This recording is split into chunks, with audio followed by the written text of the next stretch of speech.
Hey everyone! What If Fan here, bringing you another exciting part of What If Fusion Deck User in a different Yu-Gi-Oh! GX. You can find the fanfic title and the original author's name on my Patreon page. Make sure to check it out and show them some love. If you enjoy the video, don't forget to like, subscribe, and ring that notification bell so you never miss an upload. Also check out my Patreon channel for early releases of all the series, where you can find all the series released one day ahead of YouTube. Alright, let's jump into it. Chapter 511, The Power of Controlling the Pendulum. With the destruction of fallen paradise, the rotting apples on the ground slowly vanished, and the entire world began to transform from its previous desolation into a prosperous glow. However, behind this prosperous glow, there was still chaos and disorder. In the previous turn, Hikaru already had the Dream Mirror card in his hand, but his opening had no way to send cards to the graveyard, so there was no need to activate it then. Originally, the combination of Mutant M05 and the trap card Mutant Cry could negate a spell card once and then destroy a card on the field, already quite solid protection in this world. But what Hikaru didn't expect was that Leo Akaba opened with Dark Hole and opening of the Spirit Gates. Hikaru narrowed his eyes slightly. With his own eyes, he could see that Leo Akaba was entangled with an unknown number of strange powers, his entire body wildly emitting black smoke. Truly outrageous. How much has he endured? Why is Leo Akaba, an ordinary man, still alive after absorbing so much dark power? It should be understood that neither the sacred beasts nor the number monsters give their power for free. The sacred beasts in particular drain the life of those who wield them. From Hikaru's previous encounters with the sacred beasts, it was clear that they held no goodwill toward Leo Akaba. Even under the suppression of his technology, they would still siphon life from him. And that wasn't all. Leo Akaba had also taken a direct hit from a number monster at some point, and seemed to have been possessed by some entity from the XYZ world. The flames flickering across his body told Hikaru there was even the power of Crimson Nova mixed in there somewhere. With so many conflicting and corrupted powers swirling together inside him, Leo Akaba was still this lively? Hikaru glanced at the card he had just drawn. Discard Thunder Dragon from my hand, and add 2 more Thunder Dragons from my deck to my hand.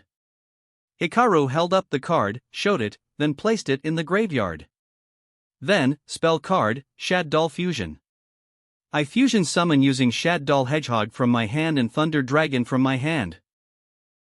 The fusion condition is a Shad Doll monster and a light attribute monster. Fusion summon level 8, El Shad Doll construct. Purple puppet strings converged from all directions, and a towering figure piercing the heavens slowly rose behind Hikaru, silently watching everything. El Shad Doll construct, level 8/light/fairy type /ATK 2800. Dream Mirror's effect, I draw 1 card. Shad Doll Hedgehog's effect, I add Shad Doll Beast from my deck to my hand. El Shad Doll Construct's effect, if this card is fusion summoned, I can send 1 Shad Doll card from my deck to the graveyard. I send Shad Doll Dragon from my deck to the graveyard. Hikaru snapped his left hand forward, purple lightning flashed, and the dual disc began automatically reading data. A dragon shadow dissolved into streams of data beside Hikaru, flowing into the graveyard. The deck shuffled itself, and 2 cards automatically ejected, flying into Hikaru's hand. Shad Doll Dragon's effect, if this card is sent to the graveyard by a card effect, I can target 1 spell or trap card on the field and destroy it. Hikaru pointed at Leo Akaba's set card. Then, I activate my set card, trap card, no entry. Leo Akaba did not hesitate, instantly activating his set card in response. All attack position monsters on the field are changed to defense position. El Shad Doll Construct, ATK Def, 2500. Hammon, Lord of Striking Thunder, ATK Def, 4000. Leo Akaba's expression was stone cold. He spoke without pause. El Shad Doll Construct can destroy special summon monsters through battle, but the premise of that ability is that it must first attack. As long as it doesn't battle, you cannot break through this way. And furthermore, Hammon, Lord of Striking Thunder had a staggering 4000 DF. That was not something any monster could simply run over. Oof. Hikaru took in the situation and wasn't particularly surprised. In some ways, this scene was close to what he had anticipated. Then, I normal summon Keeper of Dragon Magic. ZZZ. A flash of purple light. The assembled nobles let out murmurs of surprise and confusion. Because this monster bore a striking resemblance to Hikaru himself. The fusion army soldiers who had seen this card before, some who had even dreamed of obtaining it, ground their teeth at the sight of this alternate art card that Pegasus had crafted in Hikaru's image. Keeper of Dragon Magic Level 4/Dark/Dragon Type/ATK 1800. Keeper of Dragon Magic's effect: when this card is normal or special summoned, I can discard one card to add one normal spell card that includes fusion in its text from my deck to my hand. I discard Mutant ST46. I add Fusion Substitute from my deck to my hand. Fusion Substitute? A few fusion army soldiers exchanged puzzled glances. Why not instant fusion? Yeah, even though the special summon Thousand Eyes Restrict can't attack, it could still deal with Hammon and that 4000 DEF. Hikaru must have made a mistake. It must be because he's rattled by the professor. The last speaker was clearly fooling himself. Everyone gathered here was truly at the core of the fusion army. They all understood perfectly well that Hikaru chose Fusion Substitute because he judged it more fitting for this situation, not out of fear, but out of calculation. During the turn I activated Keeper of Dragon Magic's effect. I cannot special summon monsters from the extra deck except fusion monsters, but that doesn't matter. Keeper of Dragon Magic's second effect: reveal one fusion monster from your extra deck. Target one fusion material monster listed on that card from your graveyard and special summon it in face-down defense position. I reveal Thunder Dragon Colossus from my extra deck, then special summon Thunder Dragon from my graveyard in face-down defense position. A green serpentine dragon wreathed in lightning coiled silently behind Hikaru, then crouched low into the shadows. Set. Leo Akaba frowned slightly. The special summon condition for Thunder Dragon Colossus: during the turn a Thunder monster's effect was activated in the hand, you contribute one non-fusion Thunder effect monster you control to special summon it from the extra deck. And that's right, even a face-down monster can be used as tribute material. Oof. Leo Akaba already knew this ruling. Come forth, level 8, Thunder Dragon Colossus. Thunder roared across the field, and a black, winged serpentine dragon descended amid golden lightning. Thunder Dragon Colossus level 8/Dark/Thunder Type/Def 2400. It's not over yet. Spell card, Fusion Substitute. I fusion summon using El Shaddol Construct on the field and Keeper of Dragon Magic on the field. Come forth, Tiara's Herald. Sacred Declaration. El Shaddol Winda. A green puppet descended along the fading puppet strings, passing over the slowly dissipating construct, and landing on the field. El Shaddol Winda level 5/Dark/Spellcaster Type/ATK 2200.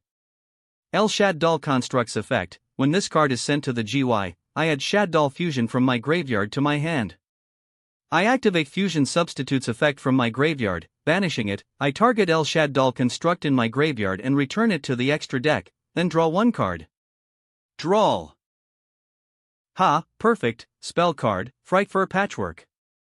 I add one fusion spell and one Edge Imp from my deck to my hand. I add Edge Imp Chain and Polymerization. Finally, spell card, Polymerization. Round and round again. I fusion summon using Thunder Dragon from my hand and Shaddol Beast from my hand. Hikaru took a deep breath. After going through the fusion process once, appear again. El Shaddol Construct. Leo Akaba clenched his fist, and despite everything, couldn't help but feel a quiet admiration. Hikaru's dueling was truly pleasing to the eye. This sequence of plays was precisely what Hikaru did best: crushing, rebuilding, refining, and elevating.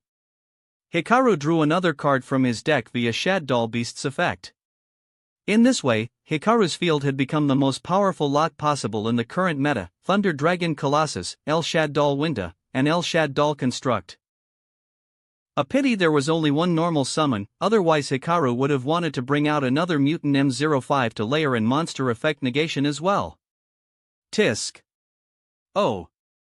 The fusion army soldiers let out whispered groans of mingled embarrassment and admiration, while the nobles of the Senate felt their eyes go wide at the sight.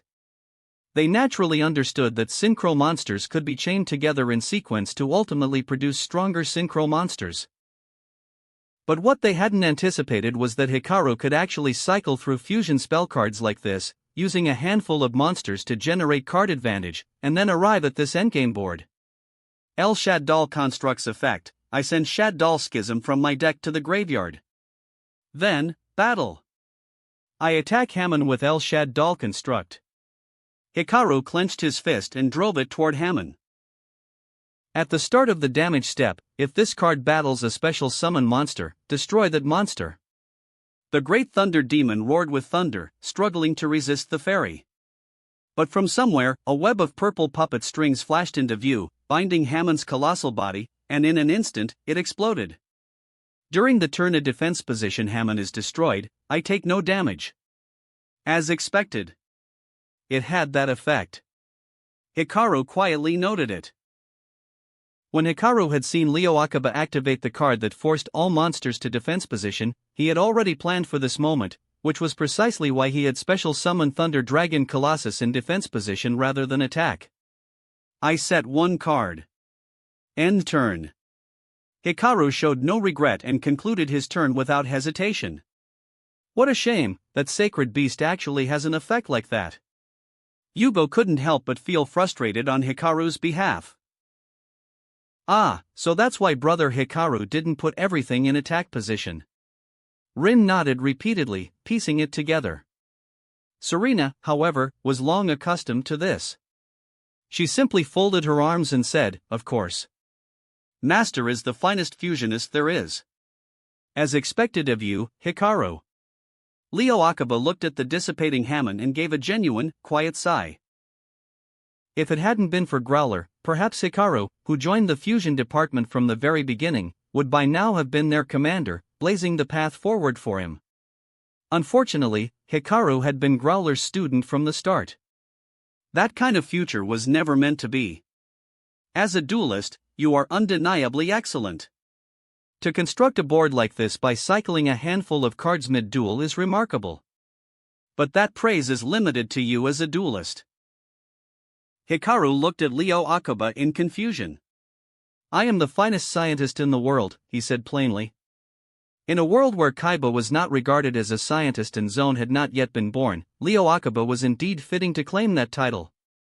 The reason you have always questioned me, questioned our fusion army, is simple. It is a matter of vision. Of perspective. Hikaru stared at Leo Akiba wordlessly. Leo Akiba showed no embarrassment and continued. In your eyes, what we do is invasion, destruction. But viewed on a grander scale, these are nothing more than trivial details. Leo Akiba drew a card from his deck and held it up for Hikaru to see. It was Pot of Greed. Hikaru raised an eyebrow. Let me ask you something, Hikaru. What do you believe the universe ultimately is? The universe. To see a mountain as a mountain, Leo Akiba said. But in my view, it is not so simple. This universe, this world, is merely one among many. His expression finally shifted, revealing an indescribable madness and excitement beneath the surface. I am the finest scientist in the world. Many years ago, supported by the efforts of many people, I completed a cross-era experiment, solid vision technology. Using duels, using the energy of duels, using the spirits of duelists, images can be transformed into matter, light and shadow can become substance. Hikaru did know that Leo Akiba had genuinely participated in the creation of that invention. Leo Akiba extended his hand, holding it flat, and said, "Think about it, Hikaru. Think about it with your fusion mind. If matter can be created through duels and solid vision technology, then for humanity, is there still any pressure to survive? No. There isn't. Because humans can generate an unlimited supply of everything through solid vision technology." Hikaru frowned, listening carefully. If that is the case, then why should war exist in the world? Why should there be conflict? Humans need not labor, they need only enjoy dueling, and through dueling, create everything they need. With that idea, I and my companions devoted ourselves to storing the concept of infinity into a single card. Hikaru felt a sudden jolt. This was different from the development he knew. Was the original series really like this? Then, think even further. If matter can be stored infinitely into a card, and time stretches infinitely, and across infinite time, endless matter accumulates within a card, then, when the end of time is reached, what happens? The excitement faded from his face, and he became once again the cold scientist. Everything in the world fused together? In the Fusion Army base, Yuri, watching the duel, felt his eyes suddenly light up. This was exactly what he had been thinking. Everything the professor had taught him was real. That's right. At the end of time, at the very end, all things will return to one. That is the existence I witnessed that day. The dragon of creation and destruction. God Genesis Omega Dragon. Genesis Omega Dragon. Hikaru was stunned. That's from the manga version of ArcV. He hadn't reacted at first, and for a simple reason: watching the anime version of ArcV to completion had already been its own ordeal. Asking him to read the manga on top of that was genuinely a tall order, but he did have some rough knowledge of the manga's final antagonist. So that was what this was about. He processed it quickly and accepted it. No wonder this world's Leo Akiba was even more unhinged than his anime counterpart, because the two versions had been merged together.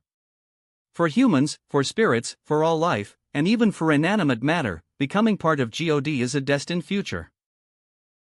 However, this future is not fixed. Amidst the swaying of these souls, God too will sway in response to the souls of all things. Where it ultimately leads depends on the true decider. Leo Akiba looked at his hand, and the corners of his mouth curled into a sinister smile. My daughter, she has the qualifications to become the Eve of the new era. And if I obtain Eve and Adam, I will be the arbiter who rules over all dimensions, all life. Upon hearing this, Serena collapsed back weakly. The other two girls weren't much better, but they hadn't grown up under Leo Akiba, so they recovered more quickly and moved to support Serena. Serena was utterly crushed. She had always longed for her father's approval. Even as the Fusion Army launched its invasions, some small part of her had held out hope that there might be even the tiniest hidden reason behind it all. But there was nothing. Absolutely nothing. In her father's heart, there was only his own ambition. They were merely tools for him to ascend to godhood. You're not human at all, Hikaru said, narrowing his eyes. Hikaru's words, however, sounded like praise to Leo Akiba's ears. He swept his cloak aside and said, Heh. That's right. I will become the ruler of all things. As he spoke, the machine behind him began swaying even more violently. Hikaru, you made a mistake. You thought that by protecting my daughters from harm, you could stop me, but in doing so, they gave me exactly the opportunity one needed. As it turns out, my daughters are still on my side. Witness the swaying of the soul. He raised both hands, clasped them together, and behind him the endless rainbow light finally took the shape of a pendulum, beginning to spin wildly. Zzzzzzzzzzzzzzzzz. The machine malfunctioned and roared, and the power of dark spirits flooded into him. Spell card, Dis-Swing Fusion. I fused the Pendulum Monster, Spirit Gem, Sylphid Core, from my hand with the Pendulum Monster, Spirit Tech Force, Pendulum Governor, from my hand. Pendulum monsters? A Fusion Army soldier beside him went slack-jawed. Pendulum monsters, what are those? The nobles rose to their feet, watching with eyes wide open. Leo Akiba clasped his hands together and chanted aloud. Oh, mechanized army of the spirits! Receive new power, and with my hands, cleansed of sin and defilement, become the foundation for the world's rebirth. Return. Gather. Fusion Summon. Level 12. Pendulum Fusion Monster. Master Spirit Tech Force, Pendulum Ruler. Boom. The machine behind him erupted with a thunderous roar. A colossal spirit warship, commanding countless mechanical angels like a spirit aircraft carrier, slowly descended from the sky, blazing with brilliant light, as though a holy god were descending to bestow its grace. Master Spirit Tech Force, Pendulum Ruler / Level 12 / Light / Machine Type / ATK 3500. In that instant, Hikaru seemed to see giant wings unfurling behind Leo Akiba, and a white halo shining above his head. This man actually brought out pendulums? Hikaru's brow furrowed tightly. Leo Akiba gracefully folded his hands behind his back and looked down at Hikaru with cold arrogance. This. Professor, the professor created a brand new monster? Did you see that, Hikaru? The professor's fusion is more fusion than your fusion. He created a fusion out of a brand new, never before seen monster. The fusion army erupted with excitement. With the arrival of Leo Akiba's monster, the cards on Hikaru's field gradually lost their color, drooping dejectedly. While Master Spirit Tech Force, Pendulum Ruler exists in the Monster Zone, all opponents' monsters with a level lower than or equal to this cards, and all opponents' monsters other than Pendulum monsters, cannot attack, and their effects are negated. Ah! One noble was so startled he fell off his chair. Yuri, watching the broadcast from the base, felt a surge of excitement. This card was powerful even in a deck full of proxy cards like his. Good lord, isn't that just invincible? A fusion army soldier cried out. In a world where most people had never even heard of pendulum monsters, where would Hikaru get one? And even if he had one, any monster below level 12 would have its effects negated. Leo Akiba felt a limitless surge of energy pouring into his body. With the manifestation of this monster, the physical deterioration he had suffered from merging with so many dimensional entities and evil gods instantly reversed itself, restoring him to his original condition. Back to the moment he first received the God quality enhancement. At every level, he was no longer human, not materially, not in any meaningful sense. Ah, right, we've been fighting for a while now, Hikaru, and you must be feeling the strain, so then, I activate spell card, Card of Demise. Hikaru's eyebrow twitched sharply. It couldn't be the anime version of. Both players draw until they have 5 cards in their hand. Leo Akiba drew directly up to 5 cards, while Hikaru, glancing at his set card, hesitated for a moment before drawing as well. Leo Akiba looked over what he had drawn, gazed at that overwhelming monster, and gave a small nod. With the completion of the pendulum, his hidden power had finally fully awakened. In this duel, he felt almost as though he could make his every wish come true. I activate the effect of Earthbound Immortal Red Nova from my hand. By banishing this card from my hand, I send Earthbound Immortal Capac Apu from my hand to the graveyard, and activate its effect, special summoning Earthbound Immortal URU from my deck. Boom, boom, boom. In the sky above, the enormous Crimson Spider geoglyph began to take shape. A scarlet flame imp suddenly burst out from beside it, cackling gleefully, good, well done, Leo Akiba. At this rate, I should be able to revive even faster. Earthbound Immortal Red Nova. Hikaru felt the pressure acutely. This lunatic has quite a few tricks up his sleeve. Tiara, who had been quietly absorbing some of the dark power's erosion on Hikaru's behalf, murmured to him. As the saying goes, one can lose the battle but not the spirit. Although the opponent had many strange evil gods and demons, Tiara would not back down. The giant red spider Earthbound Immortal slowly appeared in the sky. Earthbound Immortal URU level 10/dark/insect type /ATK 3000. It was worth noting that on this Earthbound Immortal, the very chains and shackles of the Earthbound prisoner that Hikaru had personally unsealed were still visible. This Earthbound Immortal seems to be bound by a stronger Earthbound Immortal, desperate to break free but unable to, Tiara said, staring at the small scarlet imp. Hey, otherworldly deity, kill her, devour her. I will revive for certain, and grow even stronger than the Crimson Dragon. Earthbound Immortal Red Nova's familiar cackled with glee. In that case, Hikaru, it seems our fate is sealed, Leo Akiba said, gradually composing himself, the earlier madness fading from his face. Once you join the fusion army, I'll let you deal with Growler personally. You should be thanking me. Ridiculous. The duel has only just begun. Humph, stubborn to the end. I'll attack directly with URU. Leo Akiba sneered. Hikaru's LP was only 3,000. If URU attacked directly, there was nothing he could do to stop it. Open set card. Hikaru flipped his set card face up. You want to become a god? You want to become the ruler of all things? You say Serena and the others are Eve? Stop talking nonsense. They are themselves, and they have nothing to do with you. They are independent individuals, and not your daughters at all. Serena is my student, so if you want to become a god, then I will show you what a god truly is. Trap card, Dark Lord Uprising. Growler. Leo Akiba couldn't suppress a furious roar at the sight of that card.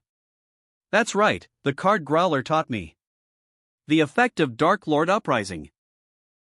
Send one Dark Lord monster from my hand to the GY, then fusion summon one Dark Fusion monster from my extra deck, using monsters from my hand or field as fusion material, and then gain LP equal to the original ATK of the monster sent to the GY. I send Dark Lord Zerato from my hand to the GY. Fusing attack position El Shaddol Windet and attack position El Shaddol construct on the field. Fusion summon, listen well, because this is what a true god wants to say. Hikaru is my chosen champion. He cannot lose to something like you, neither human nor spirit. Leo Akiba startled at the voice, a majestic, ethereal voice coming from somewhere unseen. Defense position fusion summon El Shaddol Winda. And then, recover my life points. Hikaru's LP, 5,800. In this way, Leo Akiba had no path to victory through direct attacks or monster battles. On top of that, Hikaru drew an additional card through Dream Mirror's effect. Clinging to life, even if you survive this turn, you can't accomplish anything. Still, since you've thinned your monsters, I might as well oblige. I'll attack your remaining two monsters with URU and Master Spirit Tech Force, Pendulum Ruler. URU's chains lashed out and bound Thunder Dragon Colossus by the jaw, crushing down on it, while on the other side, countless mechanical spirits surged forward, engulfing El Shaddol Windet and tearing it apart. I set one card, and end my turn. He placed it and chuckled twice, then said, Hikaru, you might be thinking that Master Spirit Tech Force is a machine monster, so you just need to special summon Cyber Dragon and fusion summon Chimera Tech Fortress Dragon to deal with it. But let me tell you how naive that thinking is. Leo Akiba seemed to be addressing the anxious fusion army spectators as much as Hikaru, steadying their morale. Pendulum monsters are not sent to the graveyard when they leave the field, they return to the extra deck. Therefore, your Cyber Dragon cannot use Master Spirit Tech Force as fusion material for Chimera Tech Fortress Dragon. The effects of all monsters in your hand, on your field, in your graveyard, and even in your deck are negated. Tell me, how could you possibly defeat me now? How could I? Why would you even ask that? Hikaru looked as though he had just heard something absurd. A quiet laugh first, then a slow shake of the head, and finally his expression turned cold as iron. Just keep fusing. As long as I keep fusing, I can do it. Chapter 512, The Power of Fusion Pendulum 1. Just stick to fusion, then?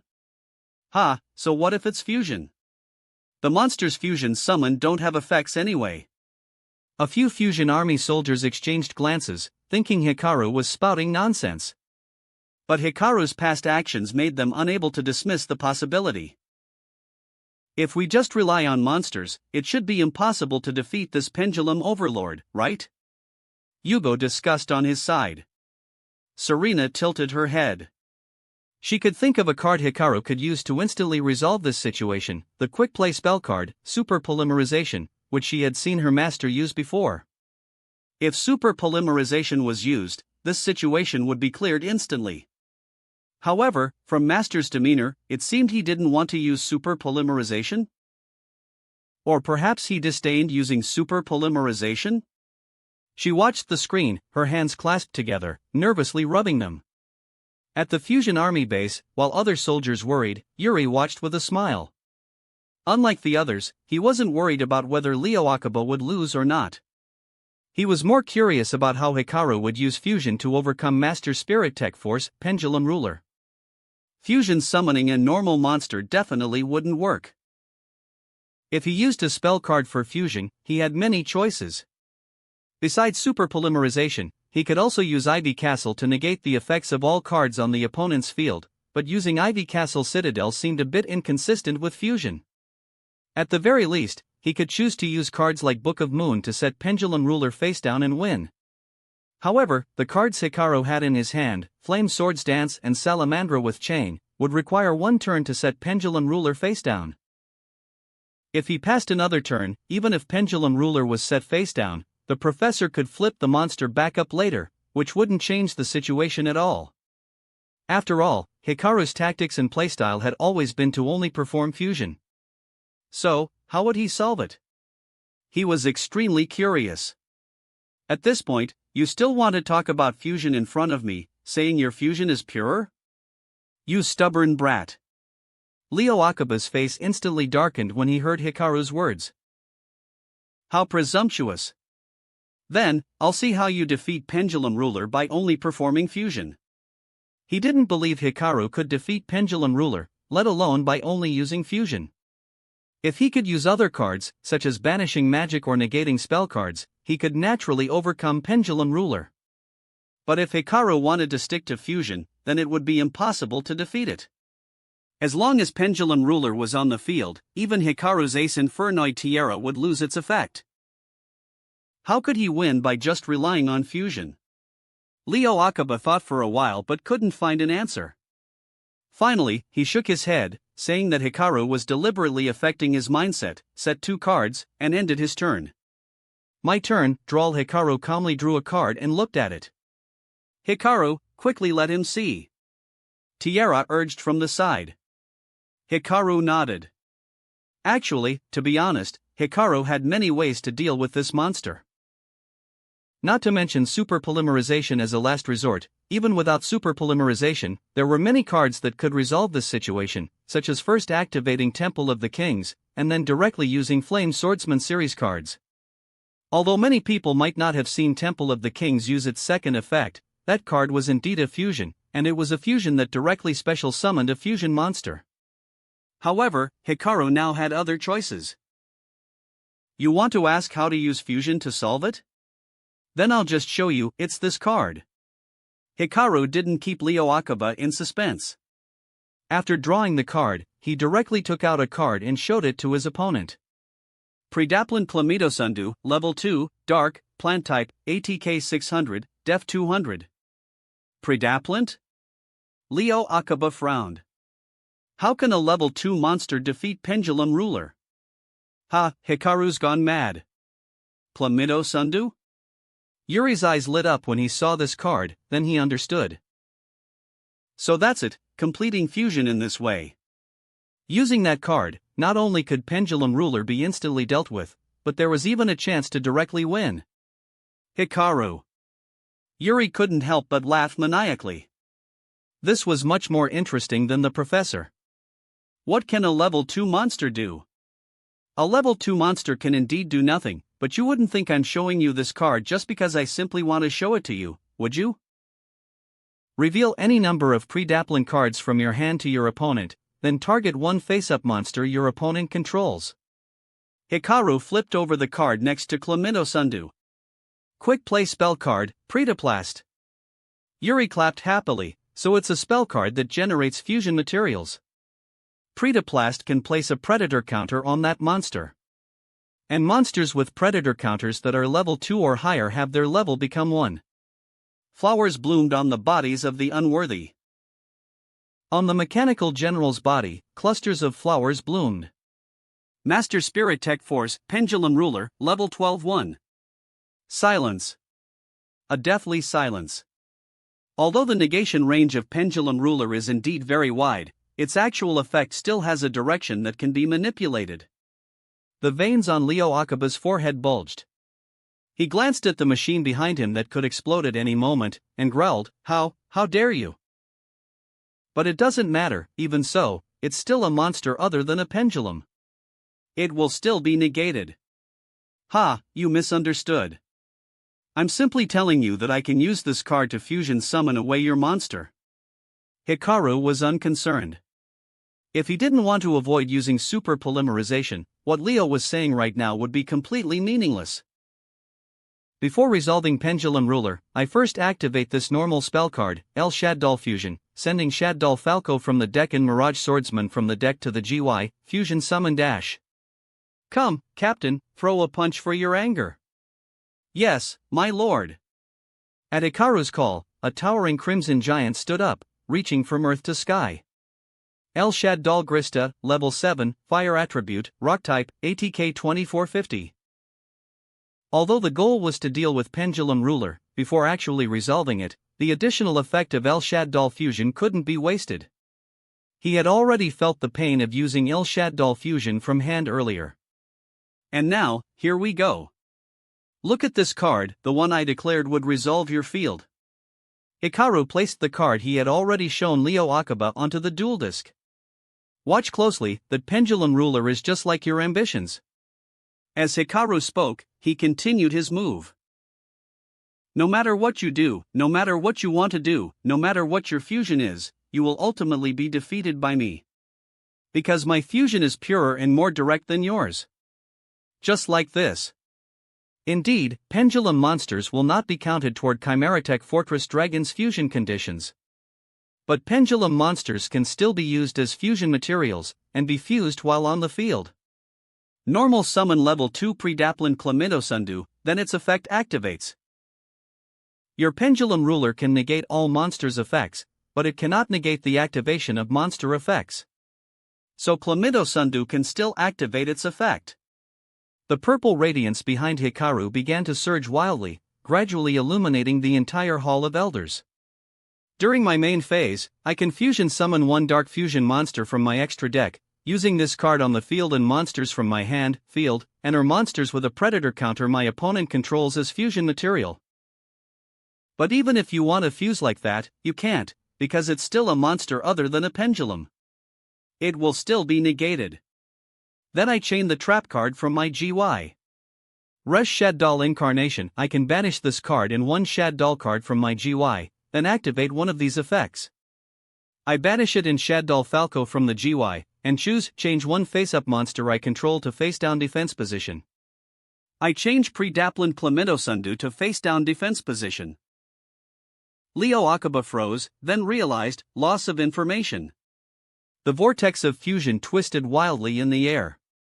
The pendulum monster, which should have been able to lock down all non-pendulum monsters, was dragged violently toward the sky, while Chlamydosundu leapt willingly into the vortex. Yet, though the two monsters spun madly in the air, the fusion simply did not happen. Hikaru watched this scene, his brow furrowing slightly. Why? Ha, there is no power of the swinging soul within you. Seeing this, Leo Akiba was instantly like a man who had crawled out of an ice cave and found a bottle of water in the desert. You cannot fuse away a pendulum monster. Is that how it is? Hikaru had only wanted to fusion summon Starved Venomy Dragon, but since things had taken this turn, there were other options. He opened his extra deck, found a card that was only half complete, and spoke, Serena, although it's regrettable, it's time for you to make your choice. Chapter 513. The Power of Fusion Pendulum 2. Choice? Leo Akiba was startled at first by Hikaru's words, then looked up at the sky and saw the monsters were impossibly, slowly beginning to merge. At this he completely lost his composure, shouting in fury again and again, impossible, how can this be? How was this possible? Hikaru absolutely did not have the power of pendulum. Even he himself had to rely on his daughter's power to control pendulum monsters.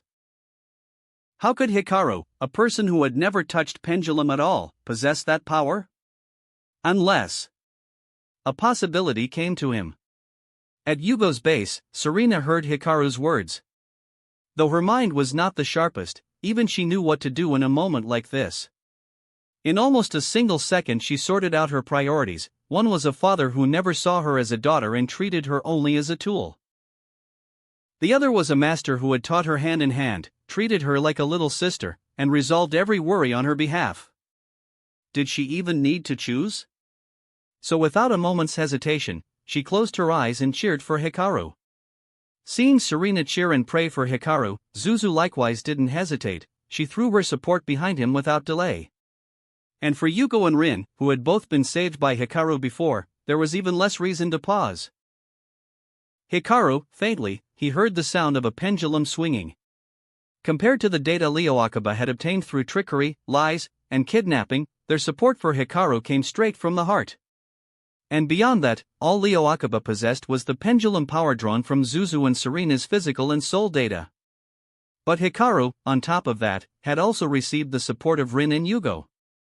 Because Hikaru had taught her. Because Hikaru's student had saved her.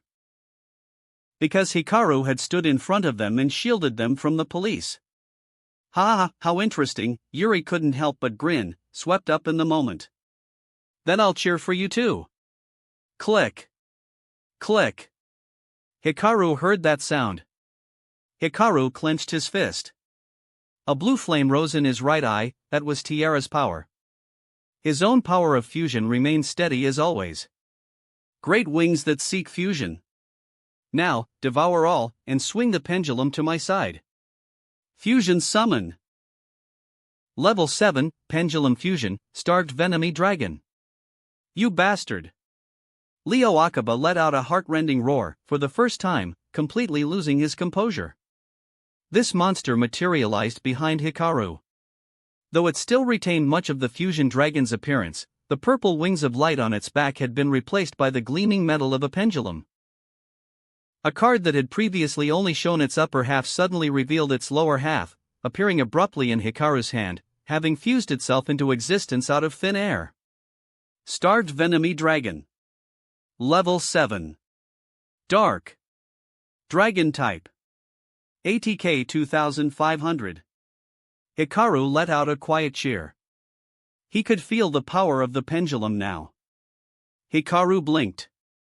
Which meant that in the future, he would have the chance to try D/D/D, try Metalphos, try Predaplant, to try all manner of pendulum fusions. Wow! Leo Akiba, stone-faced, placed Pendulum Ruler into the extra deck. When a pendulum monster would be sent to the graveyard, it is not sent to the graveyard, it goes directly face-up into the extra deck. But a level 12 monster, he didn't have the pendulum scales to pendulum summon it back. Hikaru paid no mind whatsoever to Leo Akiba's ranting. He used Dreamland's effect to draw one more card from his deck, then said without the slightest courtesy. Become the master of Adam and Eve, and rule over all dimensions? Leo Akiba, if that is what your fusion is, then I will prove it in practice, prove it through this duel. My fusion is more fusion than your fusion. Moreover. Hikaru flexed his hand in place, clenching it into a fist, opening it, repeating the motion several times. Your fusion is not pure either. It is full of your personal desires. If the ultimate end of the world is for all things to fuse into one and become a singularity, then the other pole of fusion should be to mercilessly fuse all things together. It must never be about becoming a new ruler. Leo Akiba's true intentions had been laid bare, but at this point all he could think of was eliminating Hikaru, this person who dared to compete with him for the direction of the swing. Even having his thoughts exposed, he would not break. Oof. So no matter what you do, no matter what you use, I will sweep it all away and take it all from you. For the sake of true fusion. Hikaru pointed at the Earthbound Immortal, Starved Venomy Dragon's effect. Once per turn, target one monster on my opponent's field. Until the end of the turn, this card gains that monster's card name and effects. After that, the targeted monster's effects are negated, its ATK and def decrease by 500, and I inflict 500 damage to my opponent. It copies the ability directly. A crowd of Fusion Army soldiers shrieked. This went even further than the Fusion Dragon. Oh? A permanent negate? Yuri looked at this brand new dragon bearing his own power, and couldn't help but break into a pure, genuine smile. It goes even further than my Fusion Dragon. His Fusion Dragon was far stronger than Hikaru's Fusion Dragon, but even his Fusion Dragon did not permanently negate the opponent's effects. Leo Akiba LP, 3500. Earthbound Immortal. That's right, including the power of your Earthbound Immortal. Hikaru's eyes widened. Break free of your chains, Earthbound Immortal. The chains binding the spider began to crumble. The enormous spider Earthbound Immortal flickered into existence behind Hikaru in an instant, then slowly faded away. Hikaru looked down at the effect-starved Venomy Dragon had currently copied. There can only be one Earthbound Immortal monster face-up on the field at a time. It seemed the Earthbound Immortal under Red Nova Dragon's control had its effect weakened to the OCG wording. He had been considering using URU's effect to directly steal URU itself. He hadn't expected it to resolve itself this way. There can only be one Earthbound Immortal face-up on the field at a time. If two are special summoned simultaneously and share the same controller, that controller decides which one to keep. If they belong to different controllers, the turn player chooses. During my turn, the Earthbound Immortal on your field will be automatically destroyed. Can that actually happen? Leo Akiba stared at the card in shock. That can actually happen. Even the flaming phantom that was Red Nova Dragon gaped in disbelief. When I absorbed their power, I never imagined something like this could occur. Was there really such a subtle difference in the card's wording? A normal Earthbound Immortal reads, while this card is face-up on the field, monsters with Earthbound Immortal in their name cannot be normal summoned, flip summoned, or special summoned.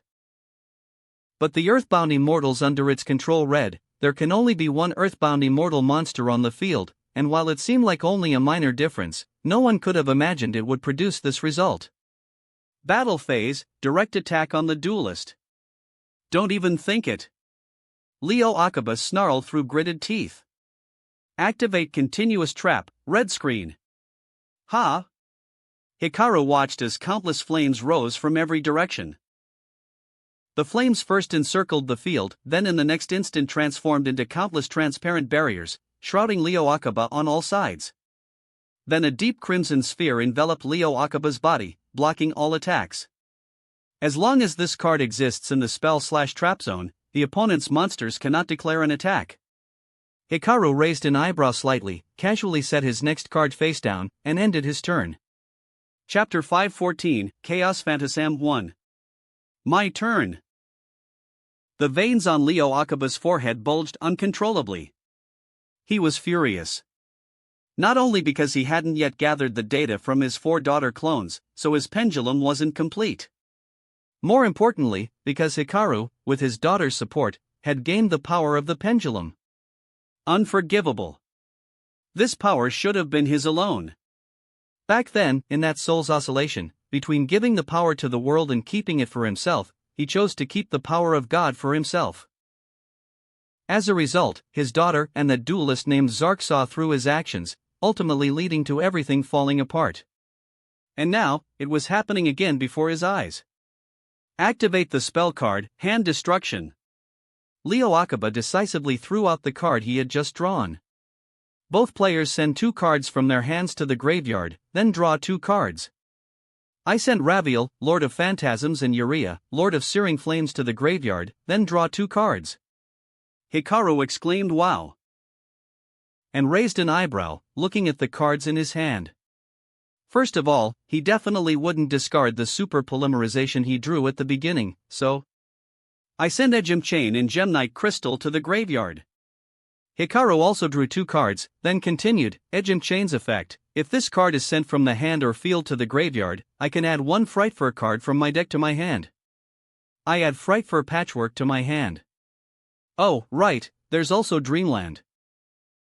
Dreamland's effect, draw 1 card.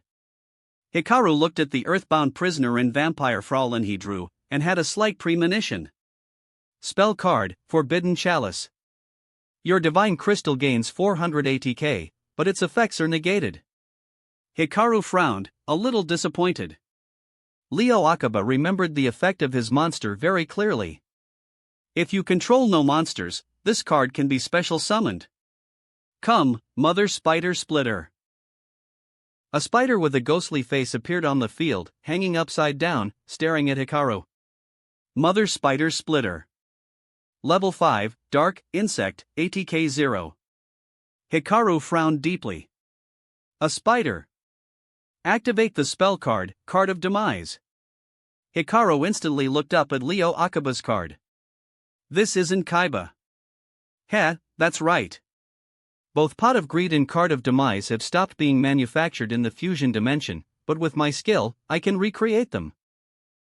While others used Pot of Greed and Graceful Charity, Leo Akiba used a card of a higher caliber. Draw cards from your deck until you have 5 cards in your hand. At the start of your 5th standby phase after this card's activation, send all cards in your hand to the graveyard. Hikaru watched him draw to a full hand. Then, activate the effect of Mother Spider Splitter on the field. Tribute this card, and special summon up to 3 baby spiders from my deck. Monsters special summoned by this effect become level 5, and cannot be used as XYZ material for non-dark XYZ monsters. After this effect resolves, I cannot special summon non-XYZ monsters from my extra deck for the rest of this turn. Mother Spider Splitter's body trembled, and then 3 small spiders burst from its body. XYZ? This is also part of the Professor's fusion strategy, it doesn't matter. Some Fusion Forces soldiers were still holding on. They naturally knew that numbers had nothing to do with fusion. But activate the effect of Baby Spider. Tribute 1 dark monster on my field. All baby spiders on my field gain the level of the tribute monster. The baby spiders are currently level 5, so the remaining 2 baby spiders become level 10. A strange green number flashed on his forehead. I overlay 2 level 10 spiders to build the overlay network. A black vortex rolled across the ground. Countless waves of darkness began to churn, and a suffocating, despairing feeling filled the air. Hikaru sensed it. It felt as if something had seen him.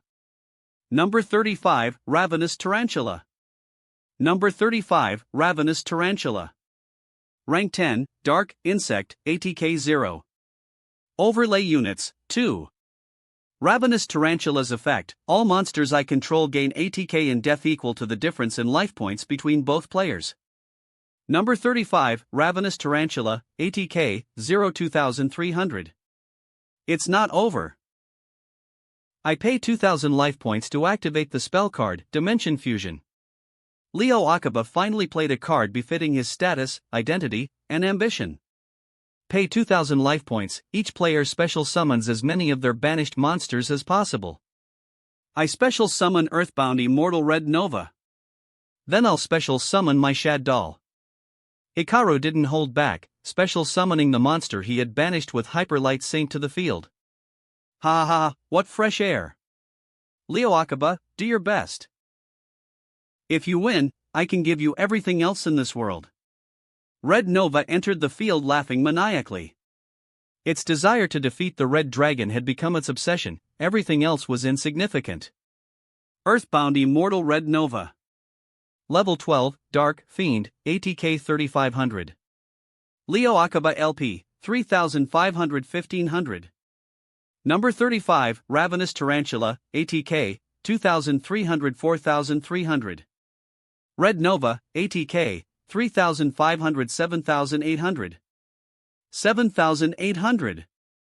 So this is the power of an Earthbound Immortal. Some of the nobles had already begun exclaiming in awe at the god's might, but before they could finish, the Earthbound Immortal casually snatched up one of the nobles and swallowed him whole. Wah! Ah! This isn't what we agreed on. Ha ha, who cares about that? A scarlet geoglyph spread across the sky. The nobles, finally realizing they were nothing more than food for the Earthbound Immortal, scrambled to flee. But these out-of-shape old fools, who had long neglected any physical training, had no chance of outrunning a god that towered above them. And so, Hikaru got to watch a massive crimson serpentine figure gorging itself like it was at a buffet, swallowing one noble after another, occasionally even grabbing a Fusion Forces soldier to eat. The nobles trampled over each other trying to escape, while the Fusion soldiers and elites screamed and cursed, accusing Leo Akiba of betraying their trust. But Leo Akiba had never said he trusted them. They had committed so many betrayals of dueling themselves.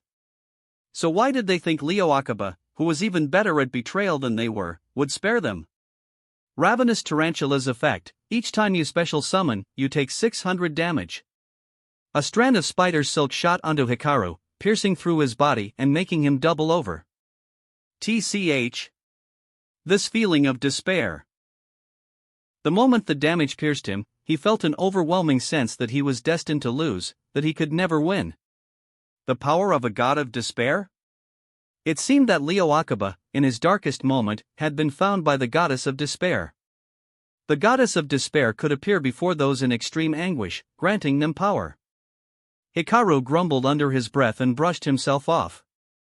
This was nothing. What was there to despair about? Hikaru LP, 5,800-5,200. Because he'd lost life points, Ravenous Tarantula's effect bonus would decrease accordingly, lowering the ATK of monsters on Leo Akiba's field. But even so, the numbers were more than enough. Ravenous Tarantula's monster effect: detach one overlay unit to destroy all monsters my opponent controls with ATK less than or equal to it. The spider spat silk threads that wrapped around every monster, then opened its gaping maw, ready to feast. But before it could, blue flames ignited first, burning several monsters to nothing. In that case, I activate Shaddol Beast's effect to draw one card, and Shaddol Core's effect to return Shaddol Fusion from my graveyard to my hand. Hikaru watched his monsters go to the graveyard, thought for a moment, then picked up Starving Venom Fusion Dragon. When Starving Venom Fusion Dragon is destroyed and sent to the graveyard, its effect can be activated, it can be placed in the Pendulum Zone. But his dual disc currently didn't have a Pendulum Zone. Could he place it beside the Field Zone? He tried. No luck. Then could he place it in the back row? All the way to the left. Also no. This unknown card detected. Calculating. The dual disc suddenly emitted a voice. Whoa. New unknown summoning method discovered. Analyzing. Constructing temporary zone. Please report to Kaiba Corporation after the duel. Please report to. The dual disc began repeating the message on loop. Hikaru let out another surprised exclamation as he finally managed to place the card beside the monster zone. The dual disc had actually generated a new zone. Oof. That fusion monster has a pendulum effect too? Not that you'd understand how to use it. Ravenous Tarantula, attack. When a monster declares an attack, I activate this effect, special summon Vampire Fräulein. Then just take the damage. Hikaru LP, 5,200-4,600. Another strand of spider silk pierced through Hikaru's body. With this, it's all over, Hikaru. Red Nova, direct attack. Red Nova was thrilled. If it could seize Hikaru's power. No. Hikaru was clearly far stronger than this Leo Akiba. Better to take control of his mind and make him a servant. Now that it had recovered its power, gained new strength, and devoured countless souls, it should choose a more capable vessel to help it become the one true god. This time, it would definitely defeat that damned red serpent. But just as they all thought victory was assured, a black dragon appeared before them, blocking the Earthbound Immortals' attack. While Starving Venom Fusion Dragon is in the Pendulum Zone, once per turn, it can reduce battle damage to 0. Damn it! Leo Akiba roared.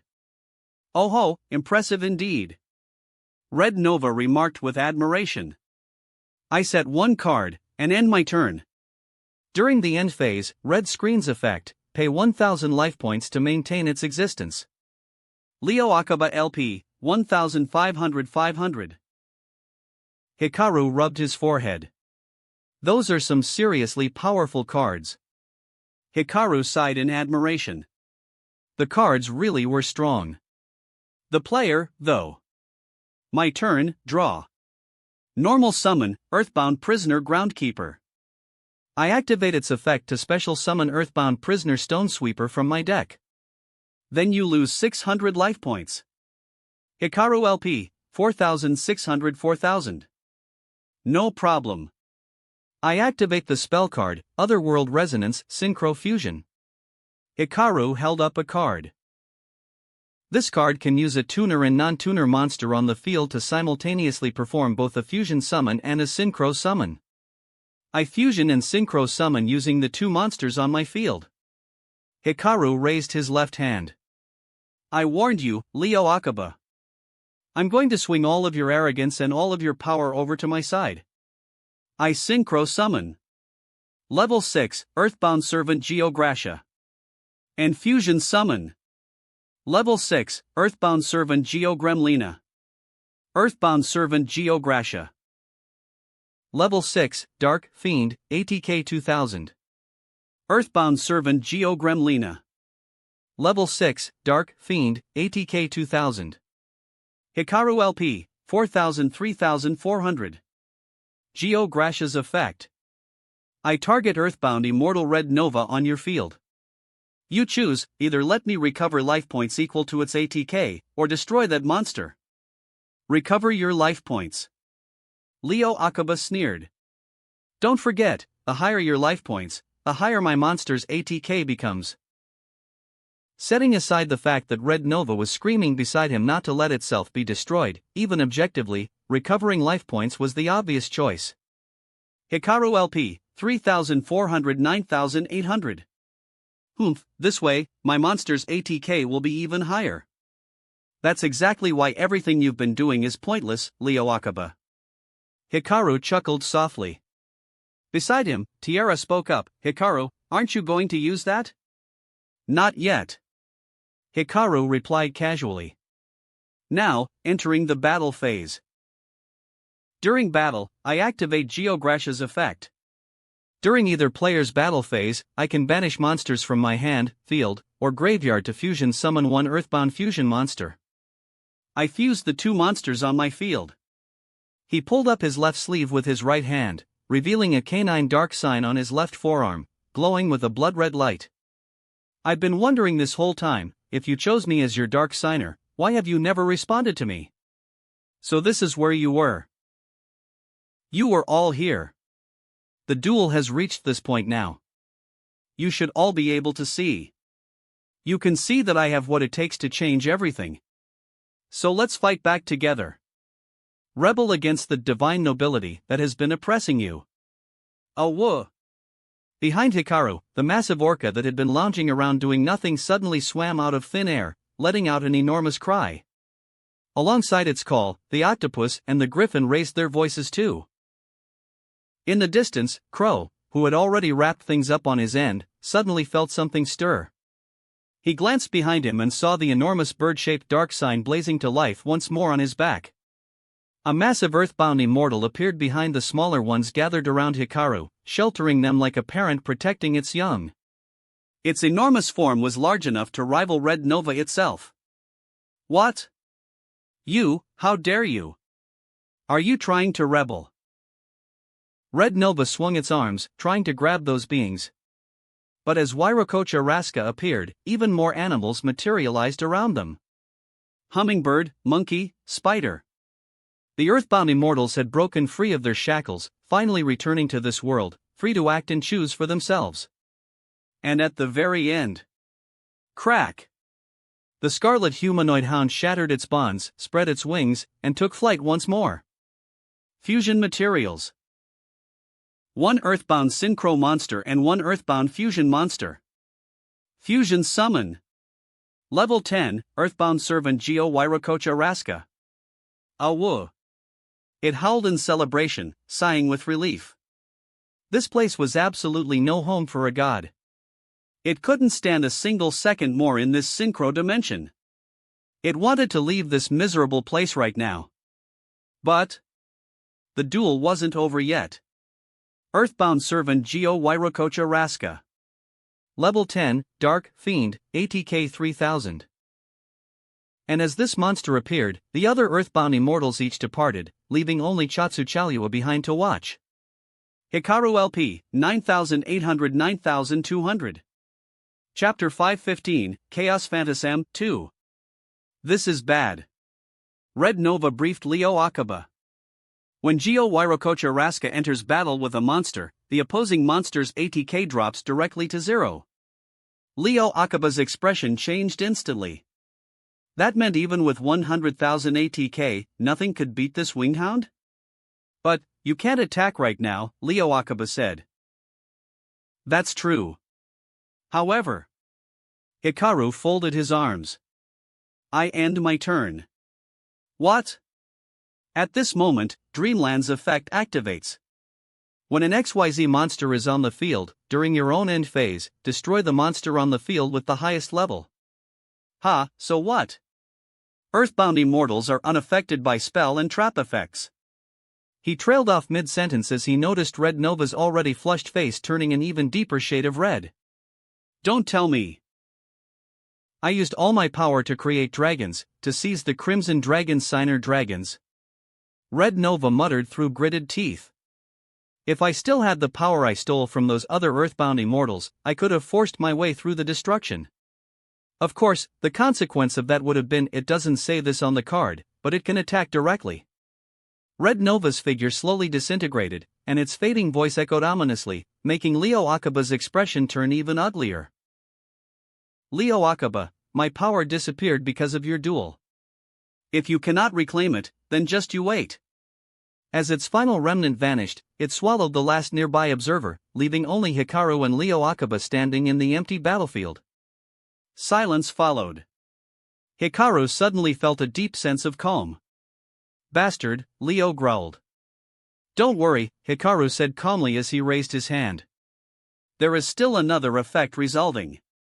The effect of Earthbound Immortal Wairokocha Raska activates. When a card on the field is destroyed, destroy all cards your opponent controls. The Crimson Condor released a piercing cry, inhaled deeply, and unleashed a torrent of scarlet flames. Leo's spider monsters and his continuous trap card were instantly pulverized, erased by the hellish inferno before they could even fully fade into the graveyard.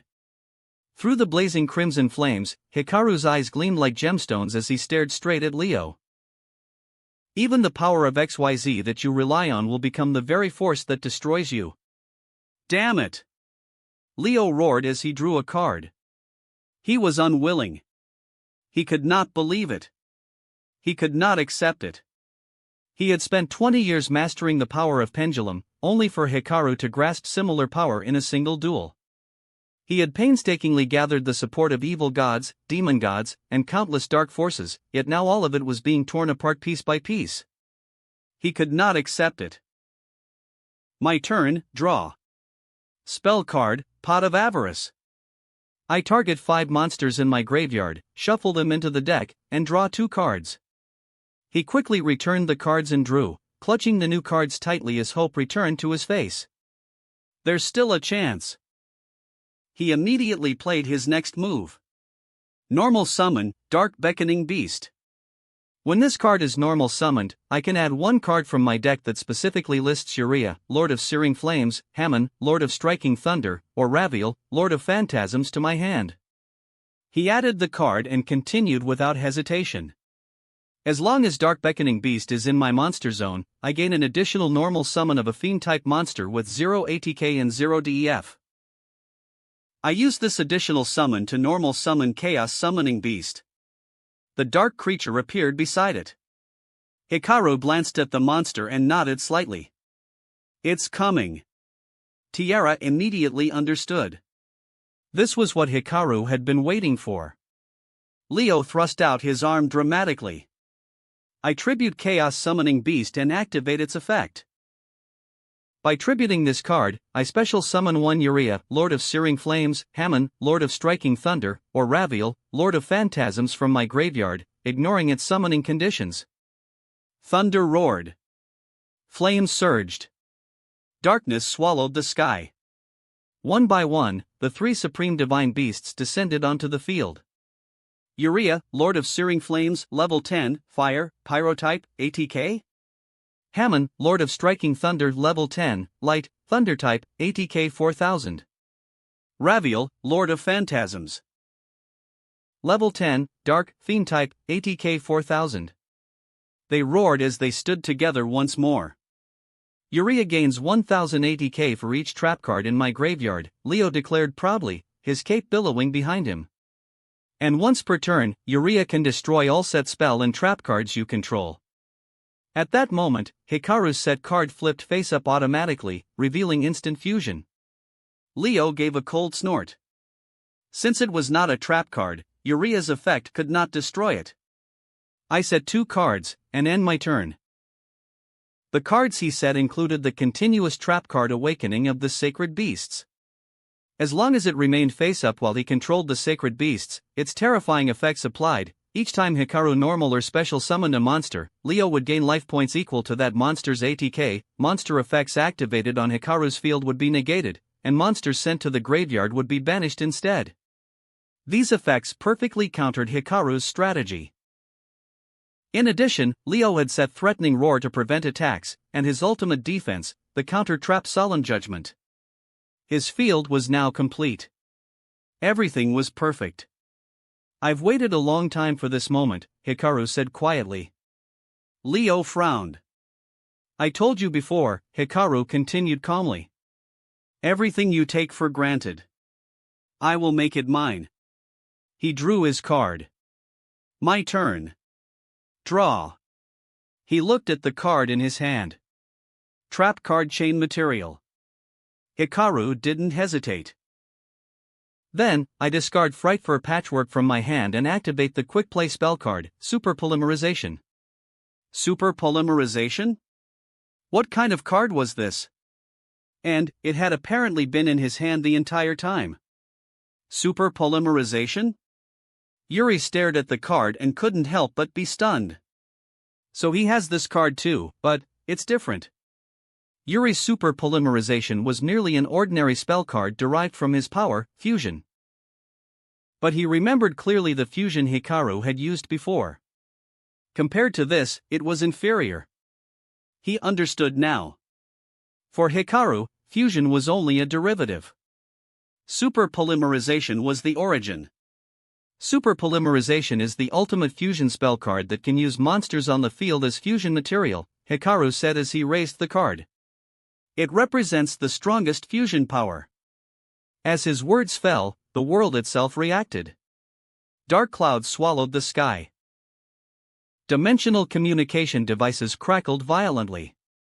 Yuri hurriedly took out his own Super Polymerization to stabilize the connection, but the screen still dissolved into static. Yusei, Crow, Jack, and Trudge, all of them suddenly looked up at the sky. They could feel it. A resonance. Then, a dragon's roar echoed. The heavens split open as the crimson dragon descended, circling above the battlefield. Even the sacred beasts revealed expressions resembling human smiles. Leo Akaba's face changed. He immediately tried to activate a card. He could tell, the power Hikaru was about to unleash was terrifying. What is that? Even Red Nova stared in shock at the spell card. At the same time, Leo tried to activate a trap card. But he couldn't. No matter what he did, he could not activate anything. Hikaru spoke calmly. The activation of Super Polymerization cannot be negated, and your opponent cannot activate spell cards, trap cards, or monster effects in response to its activation. Leo froze. Now, witness it, Hikaru declared. The ultimate fusion. Super Polymerization. The three sacred beasts began to move on their own, their massive bodies dissolving into energy as they merged together. The fusion materials are Urea, Lord of Searing Flames, Hammon, Lord of Striking Thunder, and Raviel, Lord of Phantasms. What? The sacred beasts themselves are fusing? Leo's eyes widened in disbelief. The three monsters on his field dissolved into particles and vanished, then instantly reappeared on Hikaru's field. Hikaru smiled faintly. I am the fusion that unites everything, the fusion that pursues ultimate fusion. I am Hikaru. You have waited long enough. Now, be liberated. He raised his hand. Fusion Summon. Level 12. Armityle the Chaos Phantasm. A massive demonic god descended upon the field. Armityle the Chaos Phantasm, Level 12, Dark Attribute, Fiend Type, ATK 0/Def 0. Leo Akaba trembled. The sacred beasts can fuse? They had studied them for years. Yet they never discovered this form. Hikaru looked at him calmly. They never truly served you. They chose their own master. He continued, the effect of Armityle the Chaos Phantasm activates. Once per turn, during my main phase, I can give control of this card to my opponent. Armityle flew to Leo's field. Leo panicked. I activate Threatening Roar. You cannot attack this turn. Hikaru smiled faintly. I wasn't planning to attack. He set one card. End turn. Leo froze. You didn't think the true power of super polymerization and the sacred beasts ended there, did you? Take a good look at the true effect of Armityle the Chaos Phantasm. A fact? He quickly lowered his head and looked, only to see that the card clearly stated, during the end phase of the turn this card's control was transferred, banish all cards you control. How could this be? Leo Akaba's face instantly turned pale. He had already set every card he could use. But the sacred beast showed no mercy. Armityle the Chaos Phantasm's massive form gradually dissolved into darkness, and after consuming everything on Leo Akaba's field, it left his side completely empty. In the next moment, it reappeared on Hikaru's field. This was the follow-up effect of Armityle the Chaos Phantasm. After this card's control was transferred and its effect resolved, its original owner could special summon it again from the extra deck, ignoring its summoning conditions. Armityle the Chaos Phantasm, Level 12, Dark Attribute, Theme Type, ATK 0, Def 0. Draw. Draw. Leo Akaba looked at the card he had drawn. It was Fusion Substitute. But he had no usable fusion materials left in his hand. Seeing this, Hikaru did not activate his set card. He had originally intended to fusion summon Tierra, Source of Destruction, and use its effect to send Leo Akaba's entire hand to the graveyard, but since Leo Akaba had not drawn anything useful, there was no need. At the same time, strange bubbles seemed to float around Leo Akaba. Leo Akaba could feel them. Everything he had built, everything he had achieved. It all felt like it was vanishing. Like an illusion. Ever since he began using the power of the sacred beasts, perhaps the outcome had already been decided. But it didn't matter. He possessed divine power. Even if he lost, he could start again. He could live for countless years. He would have another chance. You said before this duel began that if you lost, you would relinquish leadership of the fusion dimension, Hikaru said coldly. Do you think I can't see through your pathetic excuse? Hikaru roared. You think that because this wasn't a dark duel, losing doesn't matter, don't you? You used the power of evil gods and demons to attack others' souls, but you think you can escape the consequences? If you won't act, then it's my turn. He drew. During my turn, the effect of Armityle the Chaos Phantasm activates. This card's ATK becomes 10,000. Armityle the Chaos Phantasm. ATK 0 10,000. 10,000. It exceeded Hikaru's life points. If you hadn't summoned the sacred beasts, if you hadn't relied on number cards, if you hadn't abandoned Serena and the others, none of this would have happened. Hikaru raised his hand. The sacred beasts you used, the power you abused, it all brought me here. Now, sacred beast. End this duel. He pointed forward. Armityle the Chaos Phantasm attacked directly. He swung his fist forward, and the entire world seemed to shatter as if struck by his fist, cracking open. As the image dissipated, the surroundings of this world were still the High Council of the S-Dimension. I won't let you go, Growler. Achoo? In Duel Academy, Professor Growler, who was working, inexplicably sneezed. Leo Akaba, LP, 500-0. Chapter 516, Influence -1. The duel ended. Leo Akaba collapsed to the ground, motionless. His soul had been torn to shreds. There was no possibility of recovery. Countless souls that Red Nova had devoured now returned to where they belonged. In hospitals, in the commons, countless people who had lost consciousness or their souls because of the fusion forces began to slowly awaken. Some spirits that had been controlled by the fusion forces were liberated. Some didn't even understand what had happened and vanished in a hurry, hiding inside cards somewhere in whatever dimension they regained awareness in. Others sensed something, realizing that an unimaginable fusion had finally set them free. Super polymerization, huh? After the duel ended, the goddess of despair departed, yet she couldn't stop thinking about what she had witnessed. Her features were beautiful, silver skin, garments in black, blue, and purple as a base, accented with yellow, orange, and white. From a distance, she resembled an enormous great purple emperor butterfly, appearing both regal and mysterious. She was the darkness of the XYZ dimension. The goddess of despair, Ira, the shadow within the light, the deity who bestowed despair upon those whose hope had been shattered. Whenever someone's despair and darkness attracted her, she would cross dimensions to appear at their side. Before encountering Leo Akaba, she had never chosen a host. It wasn't that she lacked options, quite the opposite, she had many. The reason she granted Leo Akaba power was purely because she wanted to spread despair to other dimensions, using Leo Akaba, the war criminal, to manufacture more panic. It was then that she learned the fusion forces had a persistent nemesis, an absolute fusion wielder named Hikaru. A duel was the projection of a duelist's will. Cards were the manifestation of will and power.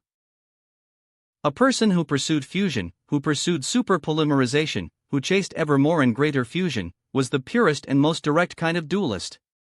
She had watched the entire duel. Though there were some twists, the tempo had been firmly in Hikaru's grasp throughout. At first glance, it might have looked like Leo Akaba was slamming down one powerful monster after another to dominate the field. In reality, Leo Akaba had merely been throwing strong card after strong card, brute-forcing his way through the duel. Powerful cards were certainly powerful. But the duelist himself was simply not up to par. And his opponent was no weakling either, wielding equally powerful cards. When everyone's cards were strong, deck building and strategy became paramount. Leo Akaba was nowhere near Hikaru's level. Super polymerization, huh? She murmured to herself. She would probably never forget that light of fusion that had enveloped the entire world. But that was precisely what excited her. Because of the advent of dimensional travel, different dimensions had been connected. She, a god of despair who could originally only travel within the XYZ dimension, now had the opportunity to visit more worlds, to create and spread more mistakes, more despair. That despair, fed back to her, would make her stronger in her own world, granting her greater dominance. Just like the Hikaru she had encountered now.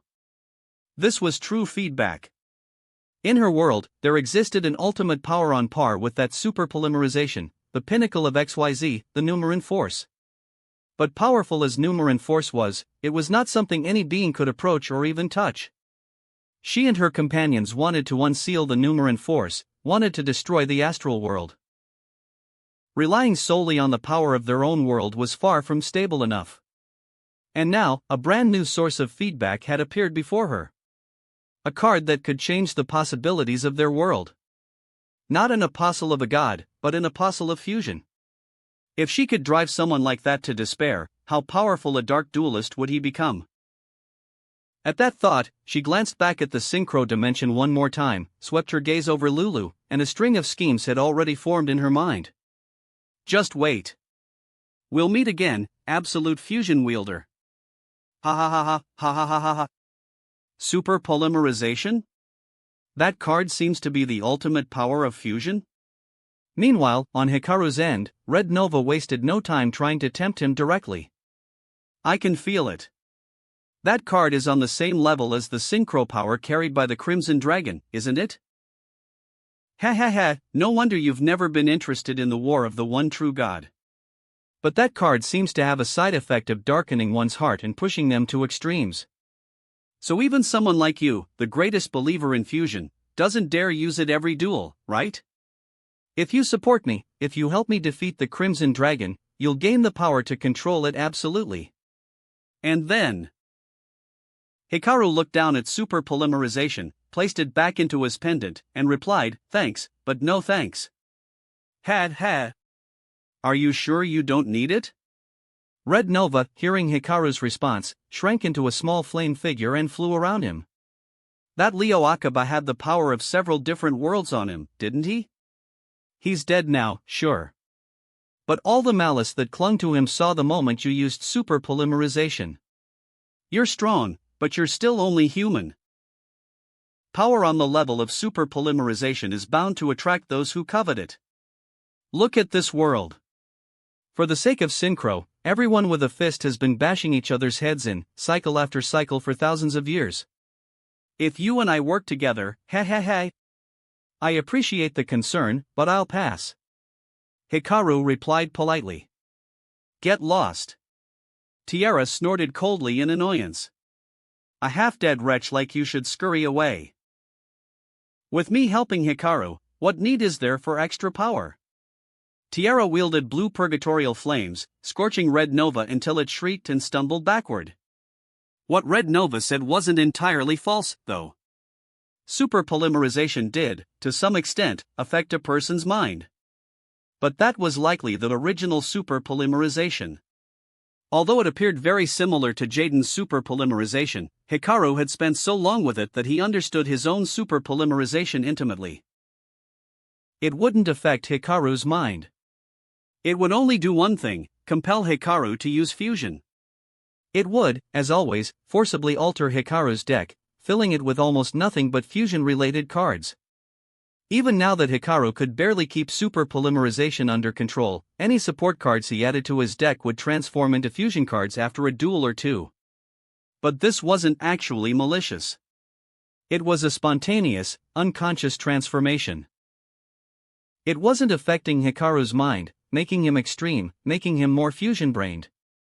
Rather, the more Hikaru focused on using fusion, the more he believed in fusion, the easier his duels became, the more he could turn thought into action. It was symbiotic. Neither side overwhelmed the other. Instead, they understood and fused with each other. Under these circumstances, Hikaru wasn't worried about super polymerization changing his mind.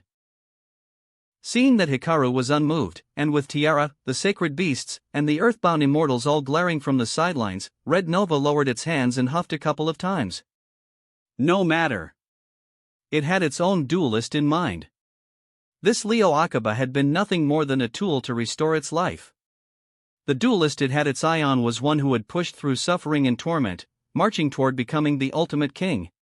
Super polymerization, ha! It trembled with excitement. What a breathtaking, exhilarating power. Hikaru ignored it. He walked over to Leo Akaba's body, checked first to confirm that Leo Akaba was truly dead, then turned his attention to Leo Akaba's machines. Tiara memorized the construction of these machines in an instant. Hikaru nodded, then reached for Leo Akaba's dual disc, only to find it had already crumbled to dust. The cards inside had naturally vanished as well. With Leo Akaba's defeat and Red Nova's fall, the devoured souls returned to their rightful bodies. The nobles and fusion forces elites who had collapsed began to regain consciousness one by one. Some were still adjusting to their bodies. Others, once they came to their senses, stared at Hikaru in terror. Since the vast majority had already fled the Council of Nobles, most didn't revive inside the building. Those who did were few, but without exception, every one of them had witnessed Hikaru use super polymerization from the closest possible vantage point, inside Red Nova itself. In that instant, the terrifying power of super polymerization, warping heaven and earth, tearing at the fabric of the world, as if it meant to merge all of existence into one, left them unable to feel even jealousy or greed. All that remained in their hearts was fear. Then, from outside the Council of Nobles, a barrage of gunshots suddenly rang out. Ag! Guwa! The nobles and fusion soldiers who had just been revived, before they could even grasp what was happening, fell like wheat before a scythe. Gunfire poured down like rain outside. Some who had only just regained consciousness, their memories still stuck on fleeing for their lives, instinctively ran back inside. But no mercy was shown outside. Hikaru watched as the last person collapsed in the doorway. Just as Hikaru was about to leave, he heard the soft thud of someone landing behind him.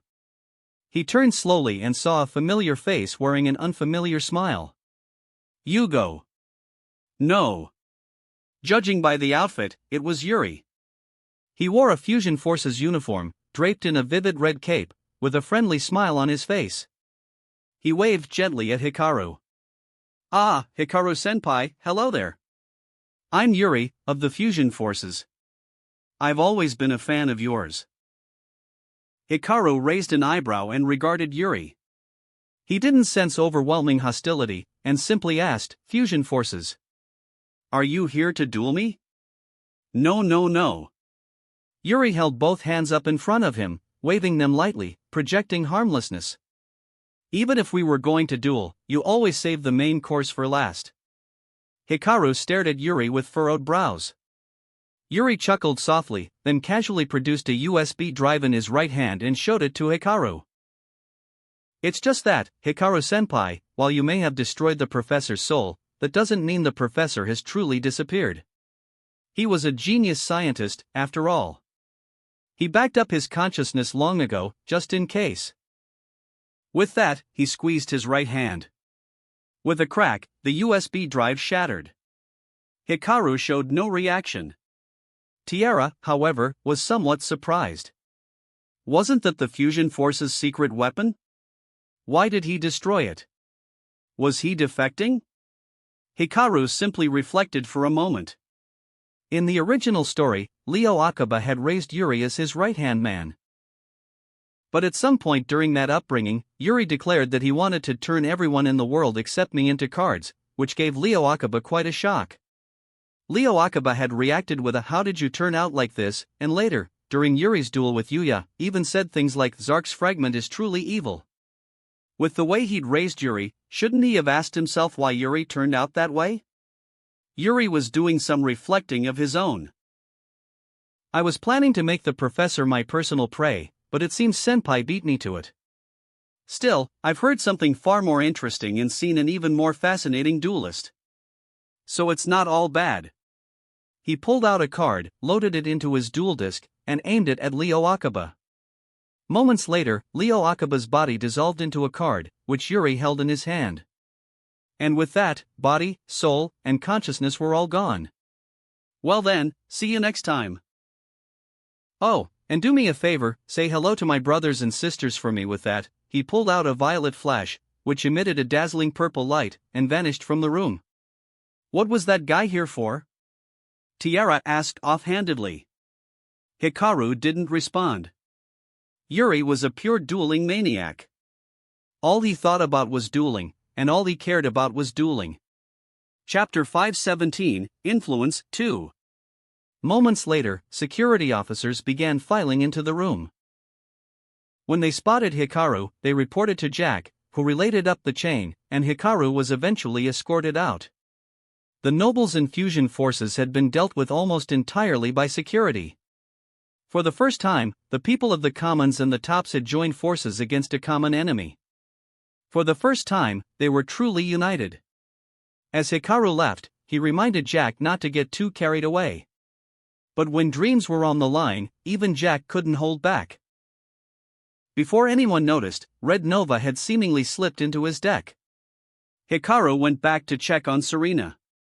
Apparently, because of superpolymerization's interference, Serena's group had lost visual during the final stretch and could only see the footage long after the duel ended. So the last thing they saw was Yuri turning Leo Akiba into a card. Because of that, while Serena felt a twinge of sadness, learning that her father was truly dead, she accepted it quickly enough. After all, she had been an orphan since birth.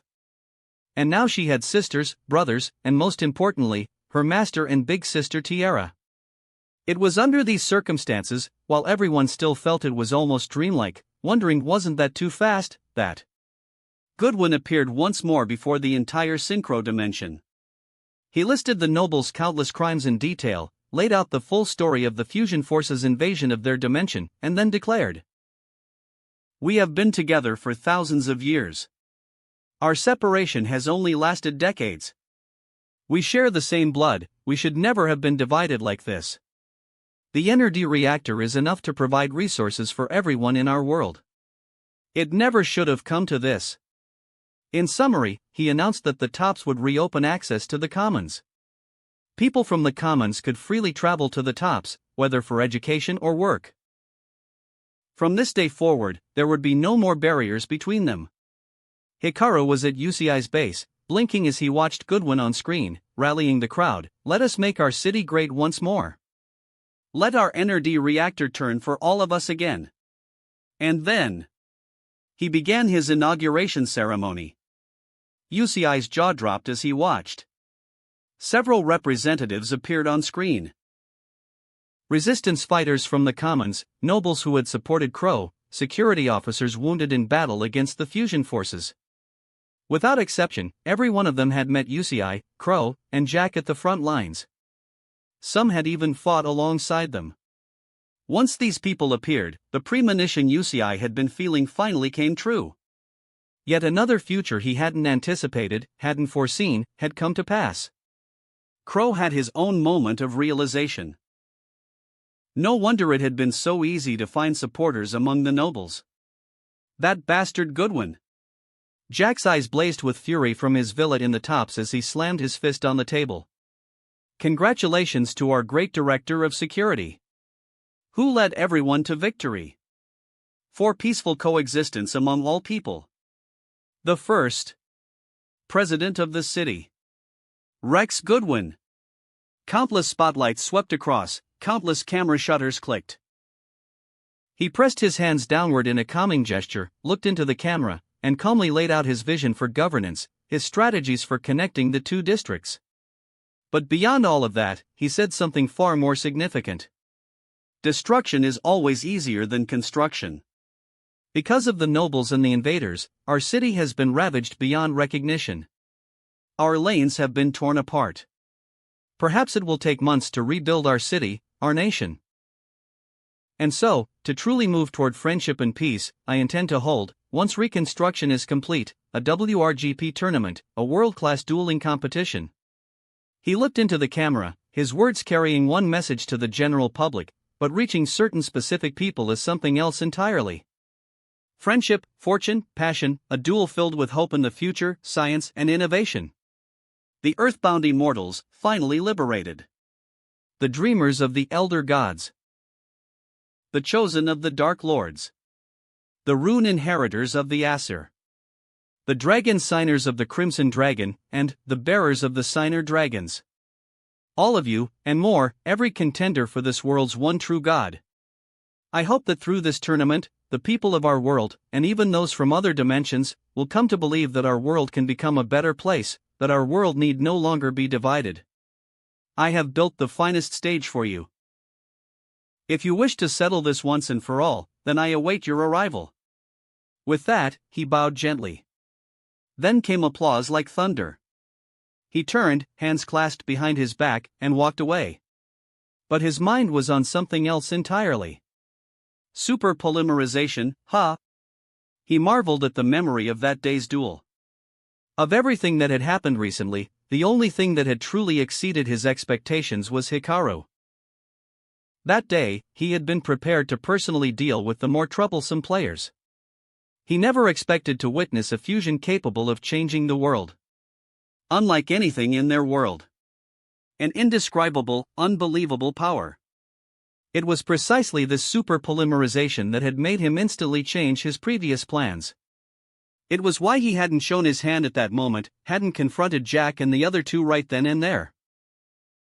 After all, Hikaru had not only inherited his brother's underworld dragon Dragonecro, but also possessed that power of fusion, bringing entirely new possibilities to this world. It made Goodwin pause and think. Could that power have the potential to change his world? Doubt lingered in his heart. Was his decision to wait a little longer the right one? Chapter 518, Enemies of Humanity 1. The way things unfolded was different from what Hikaru had imagined.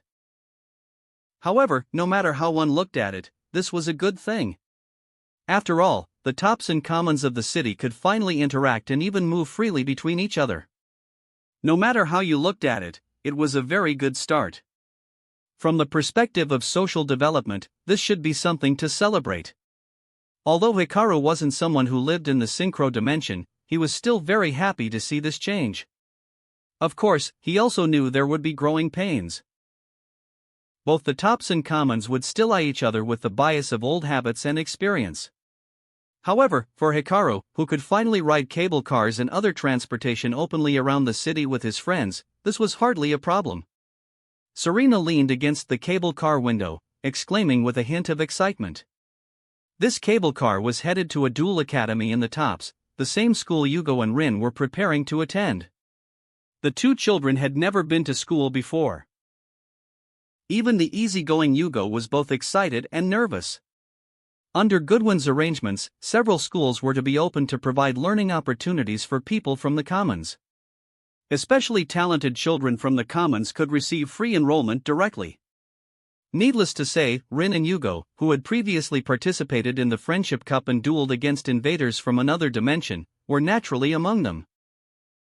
Moreover, even without those competitions, UCI actually had enough funds to support their schooling. It was simply that they'd had no opportunity to attend before, because they came from the commons. This time, since the opportunity was there, UCI brought them for their entrance exam first, preparing for them to start as new students when the semester began.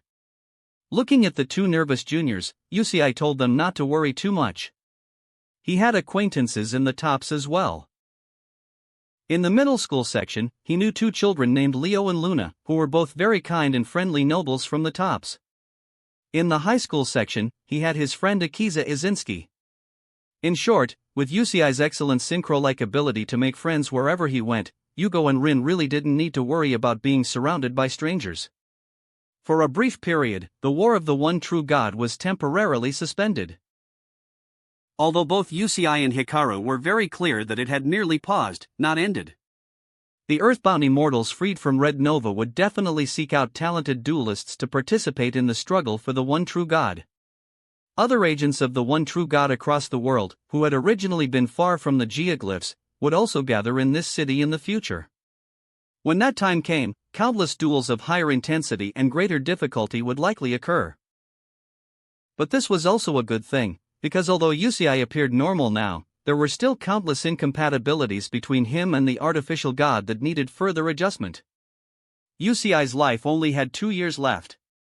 Conversely, UCI's life still had 2 years. Just like a duel doesn't end until life points reach 0. UCI could wait half a year. Hikaru, too, finally felt the joy of traveling in this world again for the first time in a long while. Traveling across different worlds and different dimensions, besides dueling, taking in the local scenery, understanding local customs, and meeting interesting people were all part of the journey.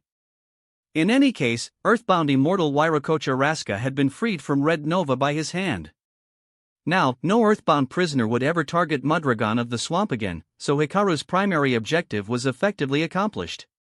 Moreover, Earthbound immortal Wairokocha Raska's demand was quite simple. Unlike those Earthbound immortals who purely pursued Synchro, Wairokocha Raska's original theocratic strategy had been to share Synchro. Otherwise, his Synchro lifeforms wouldn't have been the most numerous besides the Crimson Dragons. Coupled with his own unique form of fusion, he had been deeply resented by some extremist factions among the gods. He was attacked by a mob, eventually reduced to an Earthbound prisoner, and then imprisoned by Red Nova as a slave. Having experienced all of that, he had no great interest in the one true god of this world. He even vaguely had a touch of PTSD. After Hikaru explained UCI's vision to him, he almost unhesitatingly gave UCI his blessing, sharing the synchro divinity that theoretically should have belonged to him. Now even if Hikaru left this world, the Crimson Dragon would have no reason to hunt him down. The synchro of this world was still complete. Wairokocha Raska was so excited, completely unbefitting of a god, practically wishing he could leave this world with Hikaru immediately. After hearing Wairokocha Raska's feelings, UCI expressed deep understanding and told the Earthbound immortal that he would definitely build a world where it could fly freely. When that day came, Hikaru and Wairokocha Raska were welcome to visit any time. But that said, Hikaru thought about everything that had happened during this time. There were still many strange things. Ultimately, the reason he came to the Synchro dimension this time wasn't because he wanted to, but because the Crimson Dragon had forcibly taken him. He had arrived in this dimension. Looking back now, at that time, even Tierra had no reaction at all. Hikaru didn't even notice the change in environment and was instantly transported from the Great Universe Workshop, a place that theoretically only Hikaru and his spirits could enter, to this dimension. But the Crimson Dragon hadn't given him any hints. Although the Crimson Dragon in the original anime was a god who only acted and never explained, Hikaru still didn't know why he had appeared here or what the Crimson Dragon wanted him to help with. Previously, during his duel with Leo Akaba, in order to rescue the sacred beasts, Hikaru had directly used super polymerization. At that moment, the Crimson Dragon had finally truly appeared before Hikaru's eyes. But at that time, the Crimson Dragon had only emerged to resonate briefly, doing nothing else. It seemed to be just a pure celebration, an expression of feeling? Hikaru pondered this question, somewhat puzzled. He watched Rin and Yugo's entrance exam with UCI. He accompanied him to the security bureau and saw Crow, who was talking with officers, seemingly about to become the first sector security officer from the Commons.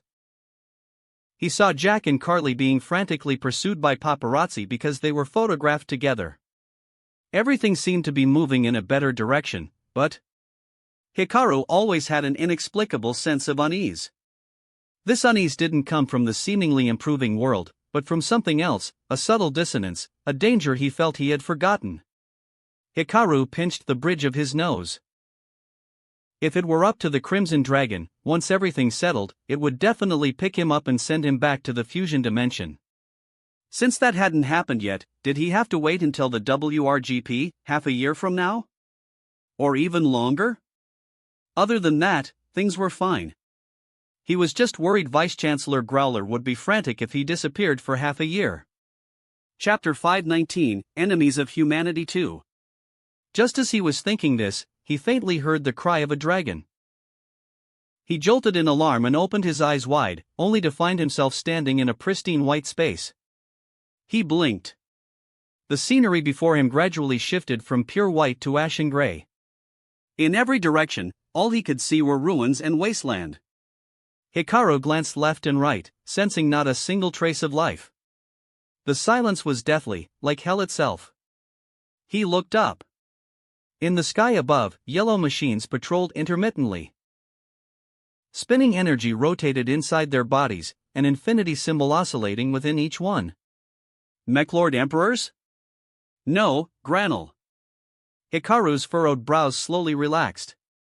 Although he had encountered an entirely new situation, this development actually provided an explanation for the doubts that had been nagging him. That made him feel considerably more at ease. He turned around. Behind him, the world had once again turned pure white. At a rough glance, the entire world seemed to have become one enormous grid, blindingly, impossibly white. It was as if, in an instant, Hikaru had been sealed inside a colossal laboratory. But Hikaru wasn't nervous. He simply looked left and right until he found a white cockpit floating in the air. Hikaru felt a faint sense of meeting an idol. Among the people Hikaru admired most in the original Yu-Gi-Oh! Series, the figure before him was easily in his top 3. "My name is Z1, a mechanical voice echoed through the space. Interdimensional fusion wielder, it has been a long time. Z1. Z1 is the last person.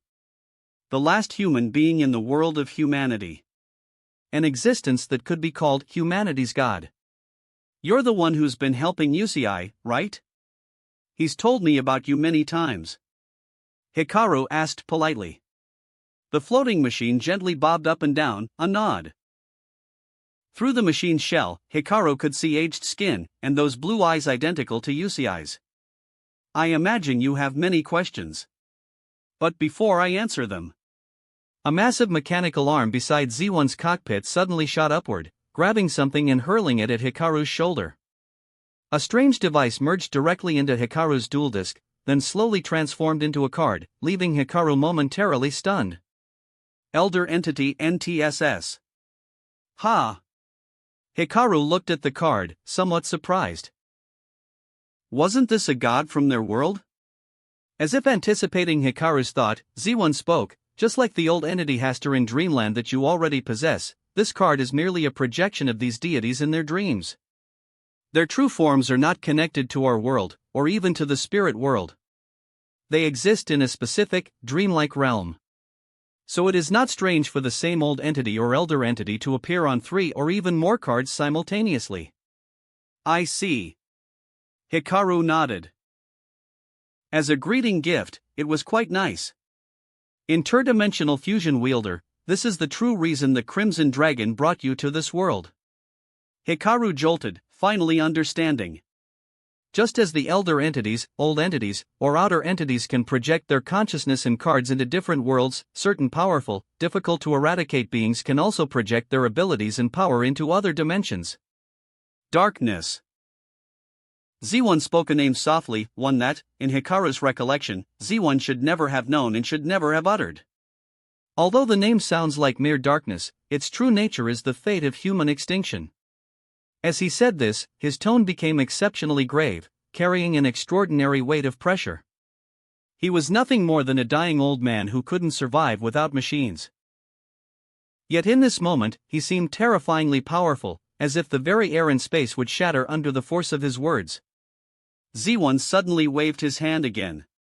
The entire laboratory began to reshape under his control, and countless images appeared throughout the space. They were one annihilation ending after another. A world destroyed by machines, devoid of a single person. Worlds where dimensions waged war against each other until interdimensional conflict obliterated everything. Worlds destroyed by inexplicable spirit rampages. There was even a world where the sky suddenly darkened, the entire planet was swallowed by shadow, and humanity simply perished. And yet another where a dragon came from nowhere and shattered the planet itself. World after world flashed by. Hikaru could spot familiar faces within them. Trudge, Shinji, and Crow had all appeared in those images, but their worlds were ultimately unable to escape destruction. Impressive. These appeared to be this planet across different timelines. Tiara couldn't help but exclaim from beside him. This human is no ordinary man. I have been trying endlessly to save this world. But no matter how I alter the past, no matter how I change the timeline, this world is ultimately destroyed. Z1 spoke. Not only that, but in every other human world I've observed, they all eventually perish for one reason or another. So that's how it is. Hikaru took a deep breath and nodded. Finally, not long ago, I discovered the root of everything. The reason the world ends, darkness. The fate of humanity's demise. A predetermined fact. Darkness was not simply a being of shadow. More accurately, it was the effect in a chain of cause and effect. Because humanity would be destroyed, darkness would be born in the future. And because darkness was born, humanity was destined for destruction. Z1 suddenly raised his right hand again. The images above began to shift, transforming from countless scenes of world annihilation into two duels. One, Hikaru's duel against Sayer, where Hikaru had defeated Thought Ruler Archfiend outright. The other, Hikaru's duel against Leo Akaba, where Hikaru's super polymerization had left numerous powerful beings speechless with shock, causing them to take notice of him. But more importantly, in the second duel, Hikaru spotted a familiar dark shadow. Darkness was present during the second duel too? Hikaru broke into a cold sweat. He hadn't noticed at all. Even though he had carefully surveyed the situation, even though he had Tiara help him search, even though he had been vigilant throughout, he had completely failed to detect darkness's presence. He hadn't even realized that darkness might have been right beside him. As a person of the present, you cannot detect it when it doesn't want to be found. Z1 said. But I can observe it. Oh. Because for Z1, these were records of events that had already happened in the past. Of course. I have discovered that darkness was born from your dimension. Are you saying this is our responsibility? No, since it was born in your world, that makes you the first target for destruction. That was also true. Hikaru slowly furrowed his brow. Without anyone noticing, darkness had already devoured Tragedia. It was even absorbing energy and possibilities from other dimensions. And that wasn't even mentioning, since the time of Atticus, darkness had already made its move in Hikaru's world. Far, far earlier than in the original story. The light of destruction, at least, had the possibility of dialogue. But darkness was the enemy of humanity itself. For Hikaru, it was, in the truest sense, his greatest enemy. Then, a thought suddenly struck him. So that means, I understand now. The reason the Crimson Dragon brought UCI to your era and the reason it brought me to this world, they're one and the same? Z1 slowly turned, gazing at the countless images. The pure Crimson Dragon is an absolute god of good. He had never hated or opposed the Crimson Dragon. In fact, when UCI chose to relinquish its power, the Crimson Dragon had been overjoyed. Because that represented a more driven possibility for humanity. For the Crimson Dragon, that too was a form of encouragement.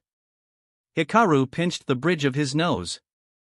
The pure Crimson Dragon, meaning there truly was an impure Crimson Dragon as well? So it seemed the Crimson Dragon really did have two aspects. Which meant that in the end, UCI would still have to fight the Crimson Dragon that sought to monopolize Synchro. Z1 seemed to have said nearly everything he needed to. The surrounding environment began to distort.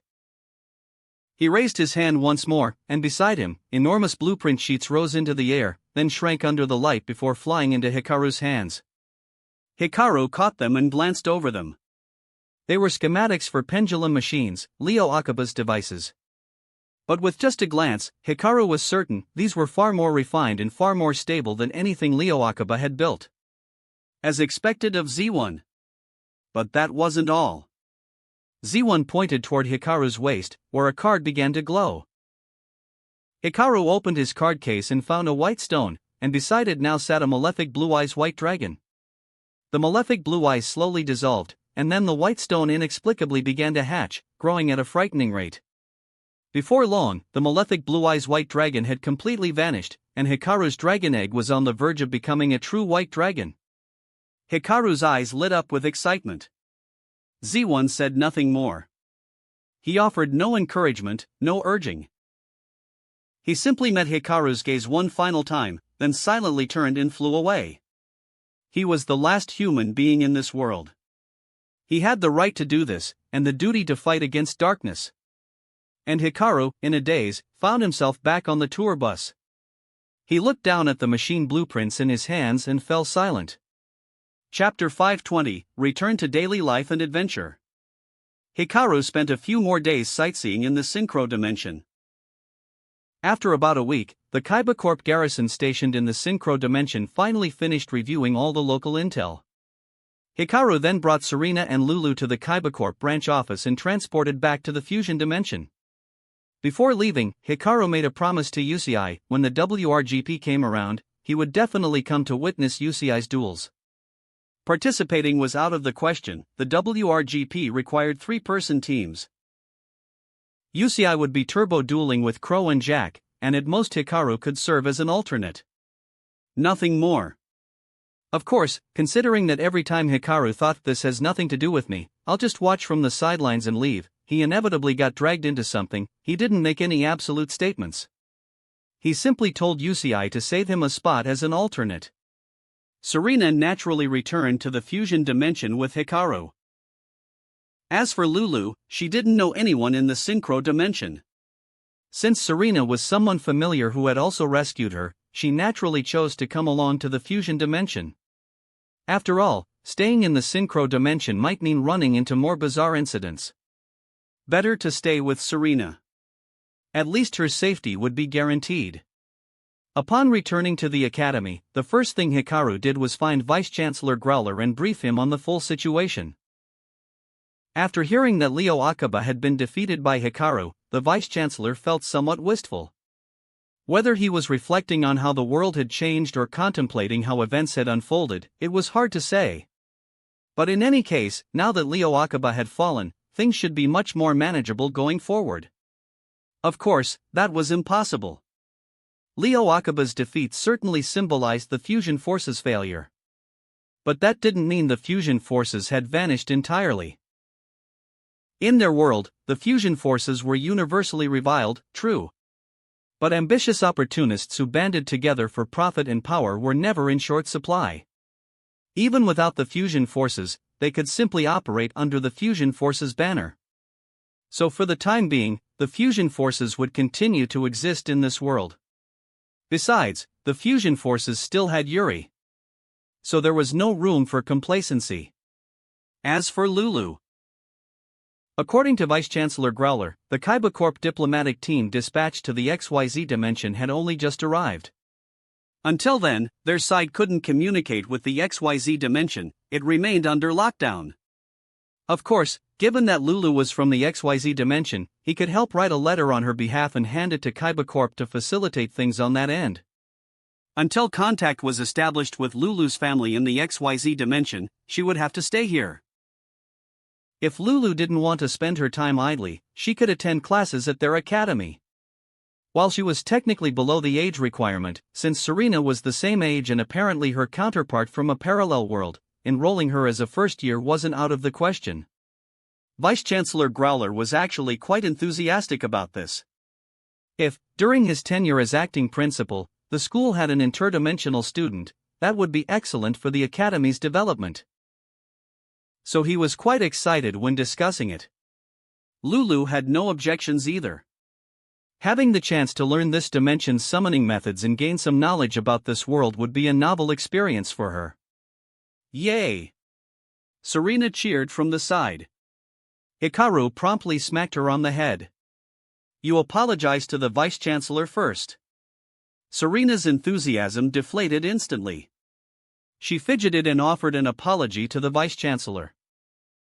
Vice-Chancellor Growler listened to Serena's apology with a calm smile on his face. After listening for quite some time, he finally nodded and said it was no big deal. It really wasn't a big deal. When he thought about it carefully, it was pretty ordinary stuff. Compared to what Jaden had put him through last year, this was child's play. Compared to Jaden, Serena was barely scratching the surface. Back then, Jaden had been mucking about in shadow games all by himself. Serena at least had Hikaru as a senior looking after her. No matter how you sliced it, her incidents were far less severe than Jaden's. At this point, he didn't even bat an eye at all the chaos Jaden had caused. Serena's troubles were genuinely mild. After that, Hikaru didn't do much else. He made one trip to the Spellbook Academy, where he obtained a new invoked monster, and was only given a date. He was told that in 7 days, the Witchcrafter Alley would reopen. If Hikaru went then, he should be able to meet the Witchcrafter leader. After waiting this long, someone was finally available. As long as he secured the certification of Witchcrafter Madame Vare, Hikaru would have gathered all 3 Great Sage endorsements and could proceed directly to the magician's domain. But this final endorsement had been impossible to obtain because the person was nowhere to be found. Hikaru was honestly a bit speechless. What a slacker. At least she was finally coming back. Hikaru returned to the academy and went looking for Chaz. He found Chaz slumped over his desk, having apparently fallen asleep at some unknown point. The instant Hikaru opened the door, Chaz jolted awake, shook his head, and raised a hand in greeting. Hikaru still had some promotional work to handle in coordination with Vice-Chancellor Growler, so he'd come to see Chaz before getting started. He hadn't expected Chaz to be this swamped. Hikaru tossed the recording equipment from before over to Chaz and told him to remember to edit the final duel footage. He knew Chaz would review it all anyway, so there was no need to say more. He simply teased that the current Chaz looked nothing like the pampered heir of a major conglomerate, his dark circles were terrifyingly dark. Chaz brushed him off with a couple of offhand remarks. Then Chaz said, in a couple of days, I'm going back to the group. Bringing this up out of the blue, Hikaru immediately understood what he meant. Ha, so you're really going to settle things with your brothers? Yeah, because of the Fusion Forces situation, they've taken quite a bit of heat within the group. My performance during this period has made the family quite pleased, so there's an opportunity to settle things with them. As he spoke, he pulled a document from his drawer. You know about this, right? Representative duels. The kind of duels between major corporations, right? Hikaru nodded. Both he and Rex Raptor were spokespeople for Funglo Corp and its representative duelists. When different companies needed to duel for promotional purposes or to determine strategy through settling the score, they would participate.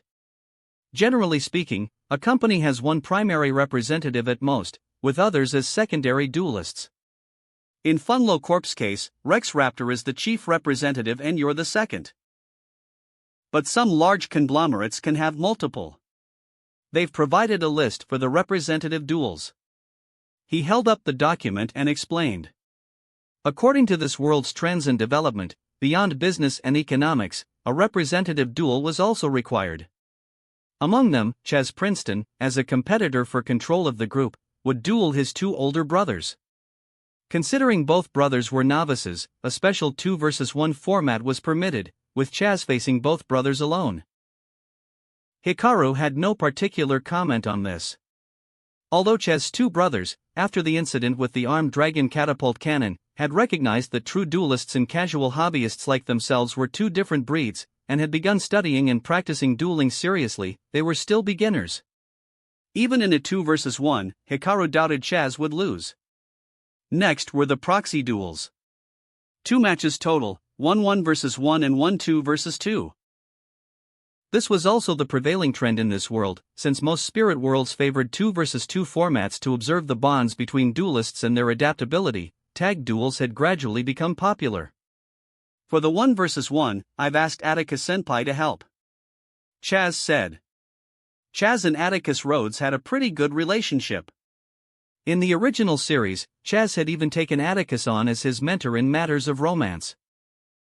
In this world, while that particular development hadn't occurred, Chaz and Atticus were still close. So it wasn't strange for Chaz to pick Atticus as his proxy. After all, Atticus wasn't just photogenic, he was genuinely strong.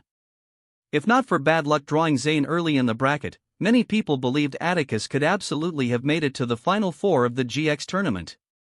Regardless, Atticus was absolutely an excellent choice. For the 2 versus 2, would you be interested in teaming up with Jaden? Chaz rubbed his temples, looking like he had a headache. He had already approached Jaden earlier about participating in a duel for his goals, but at the time he hadn't known when Hikaru would return to the academy, so he hadn't decided on the final member. If Hikaru hadn't come back, he probably would have asked Cyrus. After all, Cyrus had been performing exceptionally well lately, having already been promoted to RA Yellow. His teamwork with Jaden in the Nexus dimension had been impressive for all to see, and the two had participated in several tag duels together, making him an excellent option. The only issue was that Chaz's relationship with Cyrus wasn't particularly close, so approaching him out of the blue felt a bit awkward. Fortunately, now that Hikaru was back, everything was settled. Chaz might not be especially close with Cyrus, but his relationship with Hikaru was rock solid. And Hikaru could team up with anyone without issue. When is it? Hikaru asked directly. He naturally wouldn't refuse this kind of match. On one hand, tag dueling with Jaden sounded fun. On the other, in a duel at this level involving world-class conglomerates, the opponents were bound to be somebody notable. There was always the chance of encountering some rare and powerful cards.